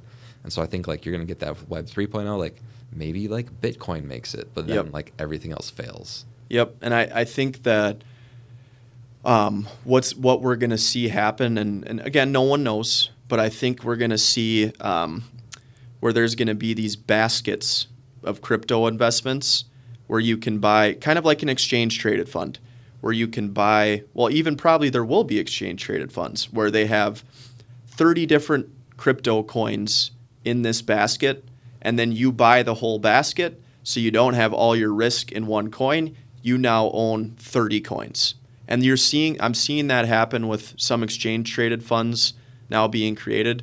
I don't know how much they're taking off. They don't seem to be taking off as much as I'd expect, but I kind of see that as possibly another way to invest in crypto, probably increasingly in the future.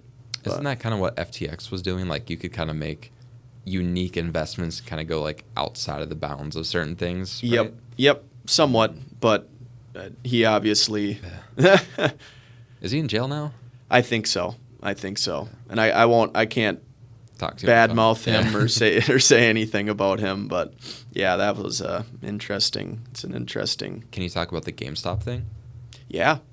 So I guess what were your thoughts on that? Like, to my understanding, it's all these institutional investors are betting against GameStop, so they're like, we think it's going to fail, we're shorting it. Yep. And then someone in Reddit finds like, oh wait, all these guys are shorting this, let's like screw them over. Yep. And so then everyone buys GameStop, pumps up the stock, all these investors lose all their money. Yep. And then after a while, it's like, oh well, this isn't worth anything, let's like kind of dump the stock. Yes, and that's you said it right on. Okay. So hedge funds, those are they're ginormous investment firms that take different types of investment risks and have different types of investment strategies, right?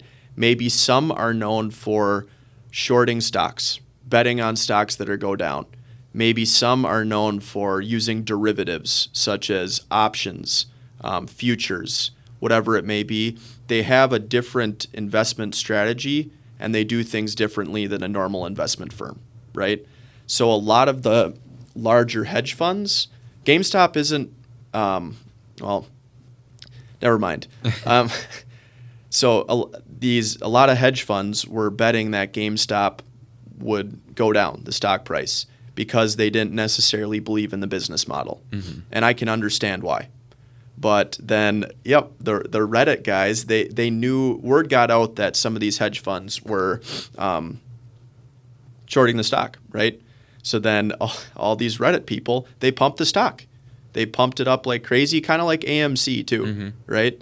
And then ultimately then when a hedge fund shorts a stock, as the stock goes down, they're losing and losing and losing. They then need to buy back the stock, right? Because they sold it, now they need to buy it back, right? And then you take a significant loss when you have to buy it. So do people like that, do they have like a stop loss typically? I know some do, but yeah, when you're shorting the stock, you're betting on the stock going down. When the stock goes up and you have to buy it when it's super far up, you're typically not. You set stop losses on the bottom, not on the top, if that makes sense. So if you're setting a stop loss, it's for someone who you bought the stock, you want to sell it when it goes down to 75 because you don't want to take any more loss. Typically, people shorting the stock, unless you're using options or something of that sort, if you truly short the stock, you're going to have to buy that back no matter what's the case. That's why people use options to hedge that. I don't want to get too deep into the weeds because that can be kind of confusing. But think about it. If you sell the stock at $10 and then people are pumping the stock and you need to buy it back at 50, boy, you took a heavy loss. Yeah. Well, I guess my thoughts just like, do they set like, all right, if it gets to 20, we're buying it back. Yeah, and a lot of places will, but I think what a lot of the hedge funds thought was that, this stock is going to go back down. We aren't going to need to close out our position. We can just ride it out. But then it got so intense. It got so it went up so much quicker and so significantly that they had to close their position to hopefully hedge their loss because they probably couldn't take any more of a loss. Didn't it go from like $20 to like 300 or something? Yeah, something like that. Yep. Then the tough part is then some of these people who did buy it, though, they probably got burned by not taking gains because then the stock ultimately did go back down. So some people got burned on the way down too. But for some people that were, let's say, buying it when it was on its way up, but they bought it at 200, and then it took the downfall, and then it went back to 40, well, they took a big hit on that too. Yeah. But I was just looking. It's at 13 today. 13? Yeah. Yep. So I think it's less than where it was before it got pumped. Yep. So that's what I mean. If you were one of the people who bought that stock when it was at 20 or something, boy, you could have seen some significant gains. But for someone who bought it at 240 and didn't sell, so it's tough. That's why I think ultimately, I mean, there's going to be times where stocks work outside of what their value is, right? But ultimately, over time, they're going to come back down to what they're worth, right? And there's going to be times where they're overpriced, underpriced. That's where people try to find opportunities. But a stock's not going to, over the long term, a stock's not going to go up if the company's not making money, if profits aren't increasing. That's what's going to drive stock prices over the long term, What do you make of day traders? Like, do any of them make money, you think? Or is it just like, hey, buy my course, this is how I actually make money? I think for the most part, that's a losing game. I really do. I think there's obviously going to be some traders that make a lot of money, right? But I'd say the majority of traders odds are against them, and they're taking significant risk. They may have a day where they make hundreds of thousands, then they may have another day where they lose all their money, right? And I think when you're trading, you're taking on risk, you're making assumptions, and you need to have a consistent strategy. But if you look at the stats, most traders don't do so great, with exception to a lot of the institutional ones. But they have so much information at their fingertips quicker than everyone else, where it makes sense on why they have success. But I think for most, let's call it retail investors, taking a long-term strategy, in my opinion, is the number one way to build wealth over the long term. Like, if nothing else, just put your money in the S&P 500. And don't even worry about it. Don't even worry about it. Don't check it day to day. If that's that.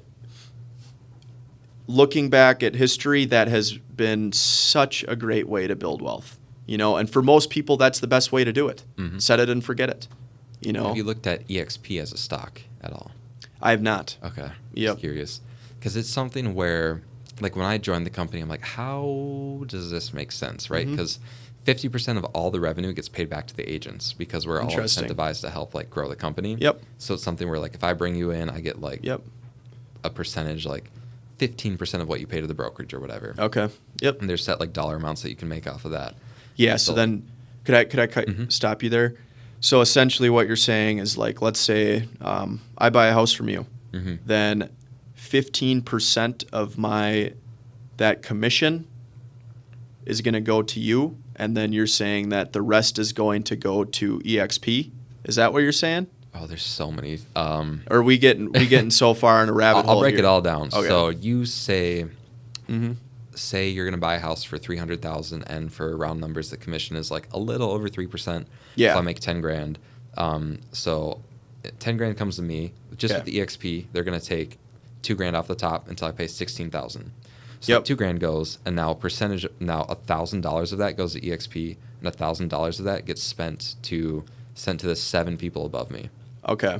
So, like, this person joined the company, then they brought in this guy, who brought in this guy, who brought in this guy, this guy, then brought in me. Yep. So they all get dispersed at 1,000. The company takes 1,000. Yep. So that's generally. So everyone's kind of got an interest in you selling a home. And the most I pay is 16,000. On my team, it's 4,000 because we're a large enough team that we have like we're called a mega team. So yeah. So how many? Tell me a little bit about your team. Let's hear. It's like 10 of us now, I think. Okay. So we're number one team in Blaine, like top 3 in Anoka County. Yep. Definitely like we're starting to be a little bit of a younger team. We've got like I'm 22, Brady's 21, Max is 20, Nate's 22. Got a couple other younger agents coming on. Not to say that we're all like infants, but no, I get what you're saying. Yeah, it's definitely fun just to kind of have that, like, it's a really fun environment. I think people see that on our social media where we're like posting stuff. Like we just had this script battle where it's like you're essentially getting up and it's like you're given typical sales objections and you have to go handle those in front of like, this time was in front of like 30 people. It's kind of wild. I didn't have to do it, like, thank God. But yeah, just like watching people. So you have to get up and, wow. Yeah, it'd be like holy cow. It's get up and it's maybe like you walk through an open house, someone tells you they're just browsing. It's like, how would you handle that situation? Yep. Because it's like, you go into wherever, like a store, you want to buy a pair of jeans, or you're like, you're just looking. You walk in, someone's like, hey, how can I help you? What are you looking for? Let me, like, what cut? And you're like, I'm just browsing. Yeah. But you walk out with like 5 pairs of jeans and it's like, oh, well. Yeah. So it's like trying to find a way to like kind of work around that. Yeah, for and sure. Have to do that in front of 30 people and figure it out in 2.5 minutes. Yep. So it's really like that's a good exercise. I mean, that's intense, but definitely good because you're going to have those conversations. I'm sure plenty of times you need to have something to say. So yeah, and then we've had like team leaders come through, so it's just like people that sell a shit ton of houses come on, then they give their input and whatnot. And it sounds like we're going to try to get one that's like all team leaders, so just like a bunch of like badasses all like really passing it out and just going for it. Yeah, so I think that'd be fun, like, because you always hear them like give their feedback, but it'd be interesting to see them kind of put under the pressure too. Yep. Wow, I like that. So, and back to what I was saying. So, is your team? Are you guys continuing to grow? Or are you guys continuing? Or what are your goals for your team? I mean, we're always hiring, always looking to grow. I mean, we're all ambitious. Yeah. So it's just always like, what can we do? Like, how do we optimize? How do we get more and more and more? And so for us, it's really just like bringing on the right people that are going to help like grow the brand and grow the business, and people that like want to come, want to learn, and then want to grow their business as well. Yep. So just kind of doing a lot of that. Like, I think over the next year it will be exciting. I think there's a lot of transition in the last year, but like in terms of production, like sales volume, we're above. I think this is our best year. In terms of units, we're close to last year, if not surpassing. Wow. And so, like, with the market being down as much as it is, like, we're doing better. That's great. Like, yeah, that's surprising. Agents, our businesses are going up. So it's like, it's a really good spot to come. And, like, when I was looking to join a new team, it was like, I didn't necessarily look at the brokerage. I'm like, who do I want to work for? I found Tyler's profile. I'm like, that's it. That's where I want to go. Yep. And the people, that's what matters. It really is. That's... So, a good example is like we had a guy that joined our team. He sold like $2 million of real estate the first 6 months, and he thinks he's going to sell like $5 million in the last 6 months just from like joining the team and just kind of being around people, getting reinvigorated, and just like being like, all right, like I'm ready for this. Like, let's go work. So what does the day-to-day look like you? What does a usual day look like for Nathan? So I'm trying to kind of work on my schedule to have, because I want to keep changing it over time as like kind of the business shifts. But like Mondays and Tuesdays are going to be pretty packed, like because Tuesday we're going to have a meeting. So like ideally I wake up, go to the gym, and then it's just work all day until night, until I eat. And then like Wednesday and like Monday, Tuesday, Wednesday, the focus is to be like on the phone, kind of looking for more investment styles. So like calling expired listings or finding like off market stuff and just trying to like get deals to pass off to investors. And then just as I meet with these people, like it's, hey, here's your options. You can list on the market for like $250, or an investor can buy it for $200. What do you want to do? I can help with either. Here are the pros and cons. So doing that at the early part of the week, then Thursday, Friday is kind of more like ideally showings, kind of half days where I'm not like really, really going for it, not like on the phone all day. And then just kind of like a little bit of rest, because then Saturday, Sunday is like running around open houses. Yeah, you probably, as many as I can. So and that's realtors have that weird schedule where you guys don't get, you're working on weekends. Yeah. I mean, nothing's set. Like, you can do whatever you want, but if you're like, I'm not working this Saturday, and it's like something always comes up. Yep. So and I missed you. Do you take any days off? I mean, I'm trying to do like half days, like Thursday, Friday. Okay. Because it's hard to like, because you can't really ever take like a full day off. Interesting. Like just too much comes in. It's like It's like if you wanted to take off like a day Monday through Friday. It's like you probably could, but like you're gonna get emails, you're gonna get calls. Yeah, like, you're gonna completely. You'll either be bombarded the next day or you're gonna work when you're supposed to take that day off. Yeah, I get that. But back to your compensation. So how does that work? Sorry, I don't know how we got to this spot. Yeah, because there's so many different things. So like, I guess like I make 10 grand, or if I pay the brokerage $2,000, they keep 1,000, and 1,000 goes back to my sponsors at the company. And so like, say if I bring you in, say if you pay 16,000 to the company, I think I make 2,800 or 3,200 off of that. Okay. And so the average is about $1,000 a person, because you can have people in different lines and stuff like that. Yep. And so that's something where like that's people's retirement. Yeah. Like I talk to people, I'm like, hey, like even if you don't want to sell real estate, you could get your license. Like someone like you, like say if you're out networking with realtors, say if you know like 30 realtors, and say if you can get like 2 people a year that move to EXP, that could be your retirement, because that's $2,000 a year. And then if those 2 people bring in 2 people the following year, now that's what, $6,000 off of those people. Oh wow. And so the strategy is like, it's called the 2x2x2x2. Like there's 7 levels. So if you bring in 2 people and they bring in 2 people to that level, and it goes down, each like that person brings in 128 and that person brings in 128, which is what, 256. So like you're making $250,000 passively in theory. Wow. It takes forever to get there, but yeah, you have to get up pretty significantly high in the web of the EXP essentially. Yeah. I mean, I didn't know it worked like that though. I really didn't. Wild. Yeah, So that's my boss, crazy. He's been here like 2 years and he makes between $5,000 and $10,000 a month off of it. Wow, that is crazy. I mean, there's people in our partnership that make over $25,000 a month on it, I think. Man, like my number one guy, he has 9,000 people below him. Oh, and so if the goodness. average is $1,000 a year an agent, and so he's just rolling in it. How does that work though? So how do you determine who's above and who's below? Is it based on region? Is it based on city? Or it's based on the person that joins. So like if you join, like you can strictly talk to 5 based on who you join. realtors. Okay. So like if you join under me, then you get me, and then you get Tyler, and then you get AJ Pedersen, DeRoches, Parker Pemberton, your whole Whistle, team? Dan Beer. No, these are just people. So like AJ Pedersen, he runs a team in Minnesota. So like it'd be me as an individual, then it goes to Tyler, team leader, then TK, who runs a team, AJ, who runs a team, DeRoches, who run a team. These are all like high performing teams as well. Parker, who runs like, I think Pemberton is like a top 5 team in the state. Okay. So it's like and DeRoche is also like a top 10 team in the state. And wow. So just like crazy value there. Yep. Then you go up one farther, that's Kyle Whistle. He runs a team that does like $400 million of sales a year in California. The number 2 team in all of San Diego. Wow. Then the number 1 team in all of San Diego that does $600 million is our number 1. Okay.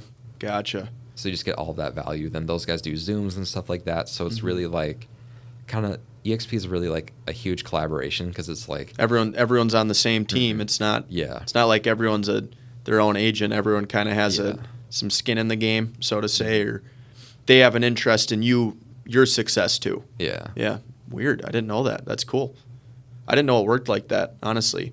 And so what do you feel is just gotta silence that. No, you're good. And if you need to take that, go ahead. Nah. What do you think is the biggest positive of that? Or what's your favorite part of working at EXP? There's so many positives to it. Like it's a spot to build your business, I think. Like that's the biggest thing. At least that's my biggest benefit is like, and I also I don't know that I'd want to be anywhere else. Like EXP, I feel like kind of really sets you up for the future. And it's like you have that retirement thing. Like me being young, 22, like that could literally be my retirement.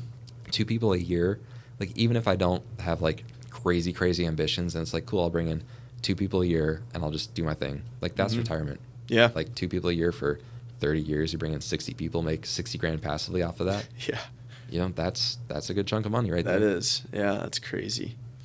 Wow. So it's just that, and then just like learning everything too. Like I went from like 2 sales in like my first 18 months to like 7 in my next like 7 months or something like that. Yeah. That's awesome, man.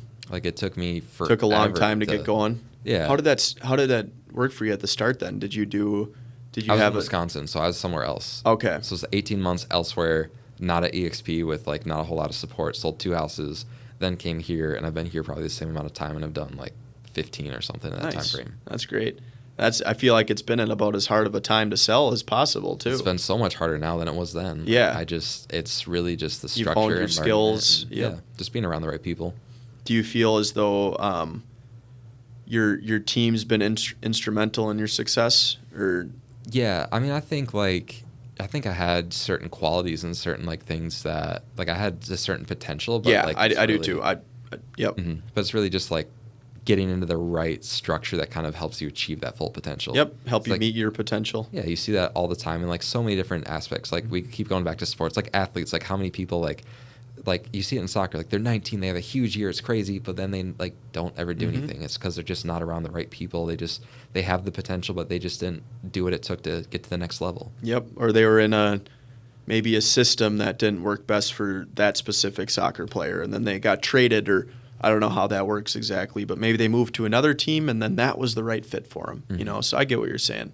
It seems like kind of what I'm hearing from you is that your team allows you to be the best you, or gives you the tools you need to succeed and do what you do best. So that's really good. Yeah, I love it. A great spot. Like at the very least, it's at least a fun spot to work. But at the highest level, it's like you're going to grow your business, you're going to make more money, and you're going to have fun. Yep, that's what it's about. Yeah. Yeah. No, it's a great team structure. It's a lot of fun. I love that.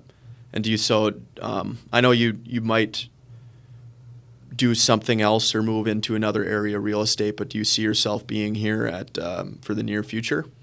Yeah, I mean, like I don't know why I would ever go elsewhere, I guess. Okay. Like if I wanted to do something where I go solo or like for my own team or something, I would want to like try to still be part of this team somehow. Yeah. Or like Tyler's kind of brought up, like I would do something where it's like, hey, you teach me everything you know about running a team, help me fast track it, and you just keep like a certain percentage of like revenue or whatever. Yeah. Yep. Kind of like a partnership where he owns a portion of that business or something. Yeah, because he's kind of in the headache stage where it's like figuring it out and growing the team and all this, and then he has to manage his own client base and showings and all that. Yeah. So let me ask you this: a day in a life of a realtor. I'm assuming no one's ever at the office, really. Is there anyone that's really ever? No. Yeah. I mean, maybe around? like a couple of people, but it really depends. Like you can work from home, you could be out and about. Like, yep. I want to maybe get in the office a little bit more just to like kind of have a different environment to work in. Just because like, you know, if you're working from home all the time, it kind of gets repetitive. So it's good just to switch it up. There's like a group, like kind of the younger guys typically come in the office and just like mastermind and work together. So okay. You know, I should probably get in on that a little bit more and just to try to like, it's good just to be around other realtors and just for sure other things and popping off questions and ideas and figuring what works, what doesn't. Yeah, you just figure out different things from talking to each other, and it's like, oh, what are you doing? What are you doing? And it's like just kind of like the thing with Tyler. It's like I would rather fast track it. Like I'd rather give up 10% of all my money if you can save me 4 years of learning. Oh, for sure. Time is money. I mean, it really is. So I totally get that. And a lot of times that's like you said, quickest way to get going and where you want to go. You know, so I get that for sure. Yeah. And that's the thing too. I mean, I think about it.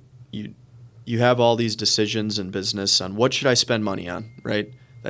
You don't know, who knows what's going to work, but then you think, well, you got to take some chances. You got to spend money on things. Some will be a dud. You know, this marketing strategy might be a dud. Spent a lot of money here, but a lot of times too, it's about saving you time. You know, I've spent money on things strictly because not that I know I couldn't do it personally. It's that I don't want to spend time on that thing right there. So that kind of reminds me of what you're talking about where, I could give him, or I could do it on my own, but it's going to take me an extra 4 years. Why not just give him a percentage of revenue? You know, so. Yeah. No, I mean, it's just kind of like, I don't know. It's like if you can still make money and still work the same amount of hours, it's like, that's ideal. Yeah, for sure. How many hours do you think you work a week? I have no idea. I don't track it. Just I probably should. Up and down. Yeah, I mean, it depends on the week. I mean, just like lately I've been trying to do a lot more, just really like kind of stack the pipeline and just get ready for 2024 and just try to like come in. Year. Yep, that's kind of what I'm trying to do too. Start it off hot. Yeah, but then you just have to keep working and just start off every month hot, you know. Yep, At this point when you're growing and when Yep. you're younger, it's like you just have to like have that balance of just like all gas, no brakes, but like some brakes. Yep, for sure. So for the guys that have been around for guys or girls that have been around for a while, do they kind of have just a pipeline that pretty much works itself, or constant new leads and referrals and this and that without really doing a whole lot of marketing? Or how does that look in the real estate world? I mean, to an extent. So like some people talk about like the race to 100. It's like 100 past clients, because statistically like 5 to 7% of people are looking to move in any given year. So if you have like 10 past clients and 6 of them move, that's 6 sales and 6 buys. Did I hear you correctly? You said 10% of people? 5 to 7. 5 to 7. Wow. Yeah, that's just what I've heard. Okay. I mean, I haven't really vetted it too much, but I think that's about it. So like say 6 out of 100 people. So you have 100 past clients, 6 of them are selling their houses, and then 6 are buying. So that's 12 transactions there. Now with listings, if you do enough open houses and like marketing around that, maybe you get like another 3 buyers off of that. So that's 15 transactions. Wow. And say if you're, you know, getting 3% and each one's a $300,000 house, that's 10 grand, 15 times. So I mean that's a good chunk of business right there. That's crazy. I guess I didn't think about that really. And so what do you think's the key to scaling? So you hear about, you know, because I mean it's business. You know, you have some people who do a ton of transactions, but maybe they're for $500,000 houses. Then you have other guys who do maybe fewer transactions, but they're on $3 million homes. What have you seen is the key to scaling, or even from what you've noticed in the industry? Units over volume. So I think a lot of people focus on like volume, like how much money, like volume tells you how much money you're making, but not like the impact you're making necessarily. Like if you sell $10 million and you make like 3%, like, you know, that's how much money you make. But if you sell 100 houses and your commission's 3%, you still don't really know how much money you make. But it's the amount of houses you sell is that what really is like pushing your business forward. Because you can sell 2 houses a year and make good money, but it's like, it just feels like, well, what if you only sell 1 the next year? Your income's cut in half. But if you sell 100 and you go to like 90 the next year, it's not going to make a whole lot of difference. Okay. And then if you sell 100 people houses, what are the odds that they know people that are also exactly looking? You get it's like you said, a snowballing effect where the more the more units you're selling, the more houses you're selling, you're bound to get more business out of that because of your output. And you're right. It's a good way to think about it. You sell 2 homes, you only sell 1 the next year. Even if they're big, your income's half of what it was. I mean, that's very true. Yeah, so I guess those like California brokers are probably like really hurting. Selling the $4 million houses and all that. But Do you guys go for a certain type of home? No, I go for anything. I mean, maybe when I want to get like more picky or something down the road, but it's like same sort of thing. It's like I gotta hit units, right? Just have to help as many people as possible, do what I can, and then like if it becomes something down the road where it's like I'm too busy, then it is like try to diversify. But for now, it's like anybody and everybody. And how has your experience been with? Have you had any clients that? How about give me your best experience with a client, your worst experience with a client? You don't need to name names. I don't expect you to. Yeah. But I always think this is best experience. So even if biggest success story, or even something that just stuck out to you about a great experience you had with a client. Yeah, I'm just trying to think, because it's like I feel like every time it's like you get to closing and it's like and it's awesome. Yeah, it's like we finally did it. It's like first investment or like a house for your family. So that's always exciting, and it's always like exciting in a different way for people. When I think of something stressful, like one stands out where there's this transaction where like a weekend, never do this. A weekend, the mom quits her job and then like doesn't say anything about it for like a week, and then it's like, oh cool, we're supposed to close in 2 weeks. By the way, she quit her job, so now we can't like, and that's like real estate like murder, right? So she has to get another job in the same industry, making the same amount of money to still qualify. Goodness. And we're at the very top of their qualifications. So it's like they were told they could qualify for like 400. This house is at like 410 or 420 or whatever. Like, or they were told that 350. We're at 375. Okay. So we've exceeded that. Yep. And like at this point, it's really pinching pennies. Like, okay, like the taxes are a little bit lower, so we can go a little bit higher than the pre-approval amount. Yep. So we're like maxed out on money. So she has to be making the exact amount. And she ends up like getting 30 hours a week for less money. And we're like, oh my God, that doesn't work. So then she had to quit that second job to go get a third job. And then there was like something else where like one of the borrowers had written off too much income in the year prior. So then she had to write off no income this year and file her taxes early to like get it to work. And it was like, that sounds, yep.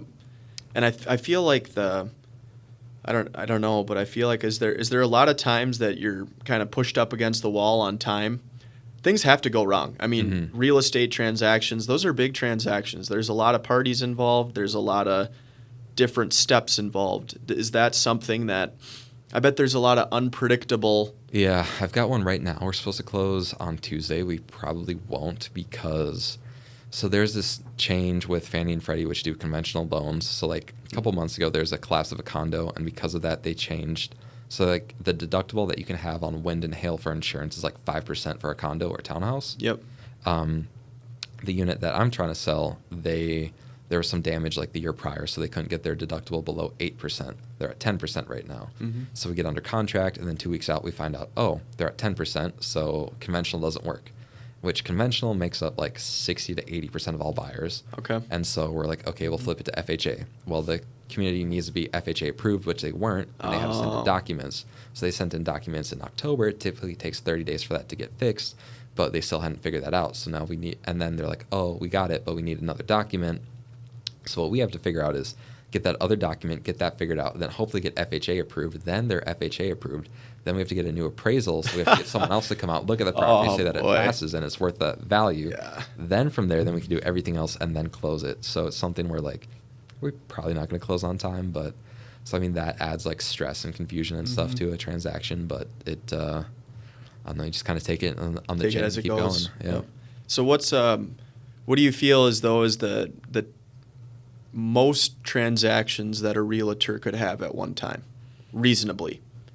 I mean, it depends. Like depends on team, I'm sure, and I mean complexity. And I think Artisma Boston does like 250 a year. I don't know if she's a team or a single person, but that's like a lot. Daniel DeRoche does like 100 a year, and I know he like has showing agents that helps him, but that's like he's the front face on that. So I mean, it depends on how you do it. If you want to just like meet with the client, say, hey, here's what's going on. I've got this whole team. I've got this process. See ya. Yep. You could probably do 100, 200, 300 a year. Wow. Call it 100 to 200. Yep. But if you want to be like way more involved and do day-to-day and other things, and like it goes down, like it sounds like, I mean, really anything over 50, it sounds like you want to tear your hair out. Really? Yeah. I mean, I can't imagine doing. I mean, 20 is like a good amount. Like yeah, 20 is a lot. Like most people will never do 20. That's what I'm saying. That sounds like a lot. It really does. And doing 100 or something, wow, that would be a lot of organization. Yeah. Yep, that's for sure. Well, cool. Well, we're kind of getting 2 hours. Oh, wow. Yeah. Yeah, we can definitely do another one of these down the road, though. Yeah, that'd be great, man. I had fun with that. That went fast. Sorry for no, it's great. No, they always go long. No, it's always fun to do a podcast. Like I think people are always like, oh, it's so much more fun than I thought. Yeah, that was fun. After I was worried on the way coming here because I'm like, oh man, I don't know, I don't want to be weird or something like that. But it ended up where you I don't even know what we talked about. We just hopped around talking about random stuff. And then you'll watch it back and be like, oh, wow, I forgot about that. Yeah, that was really fun. I appreciate that, Nathan. Yeah. That was fun. No, I'll have you on another one. We could do one. I normally tell people like 6 months or so. Like, yeah, that'd be great. I'd love to do that again. Then you kind of get a few more things to talk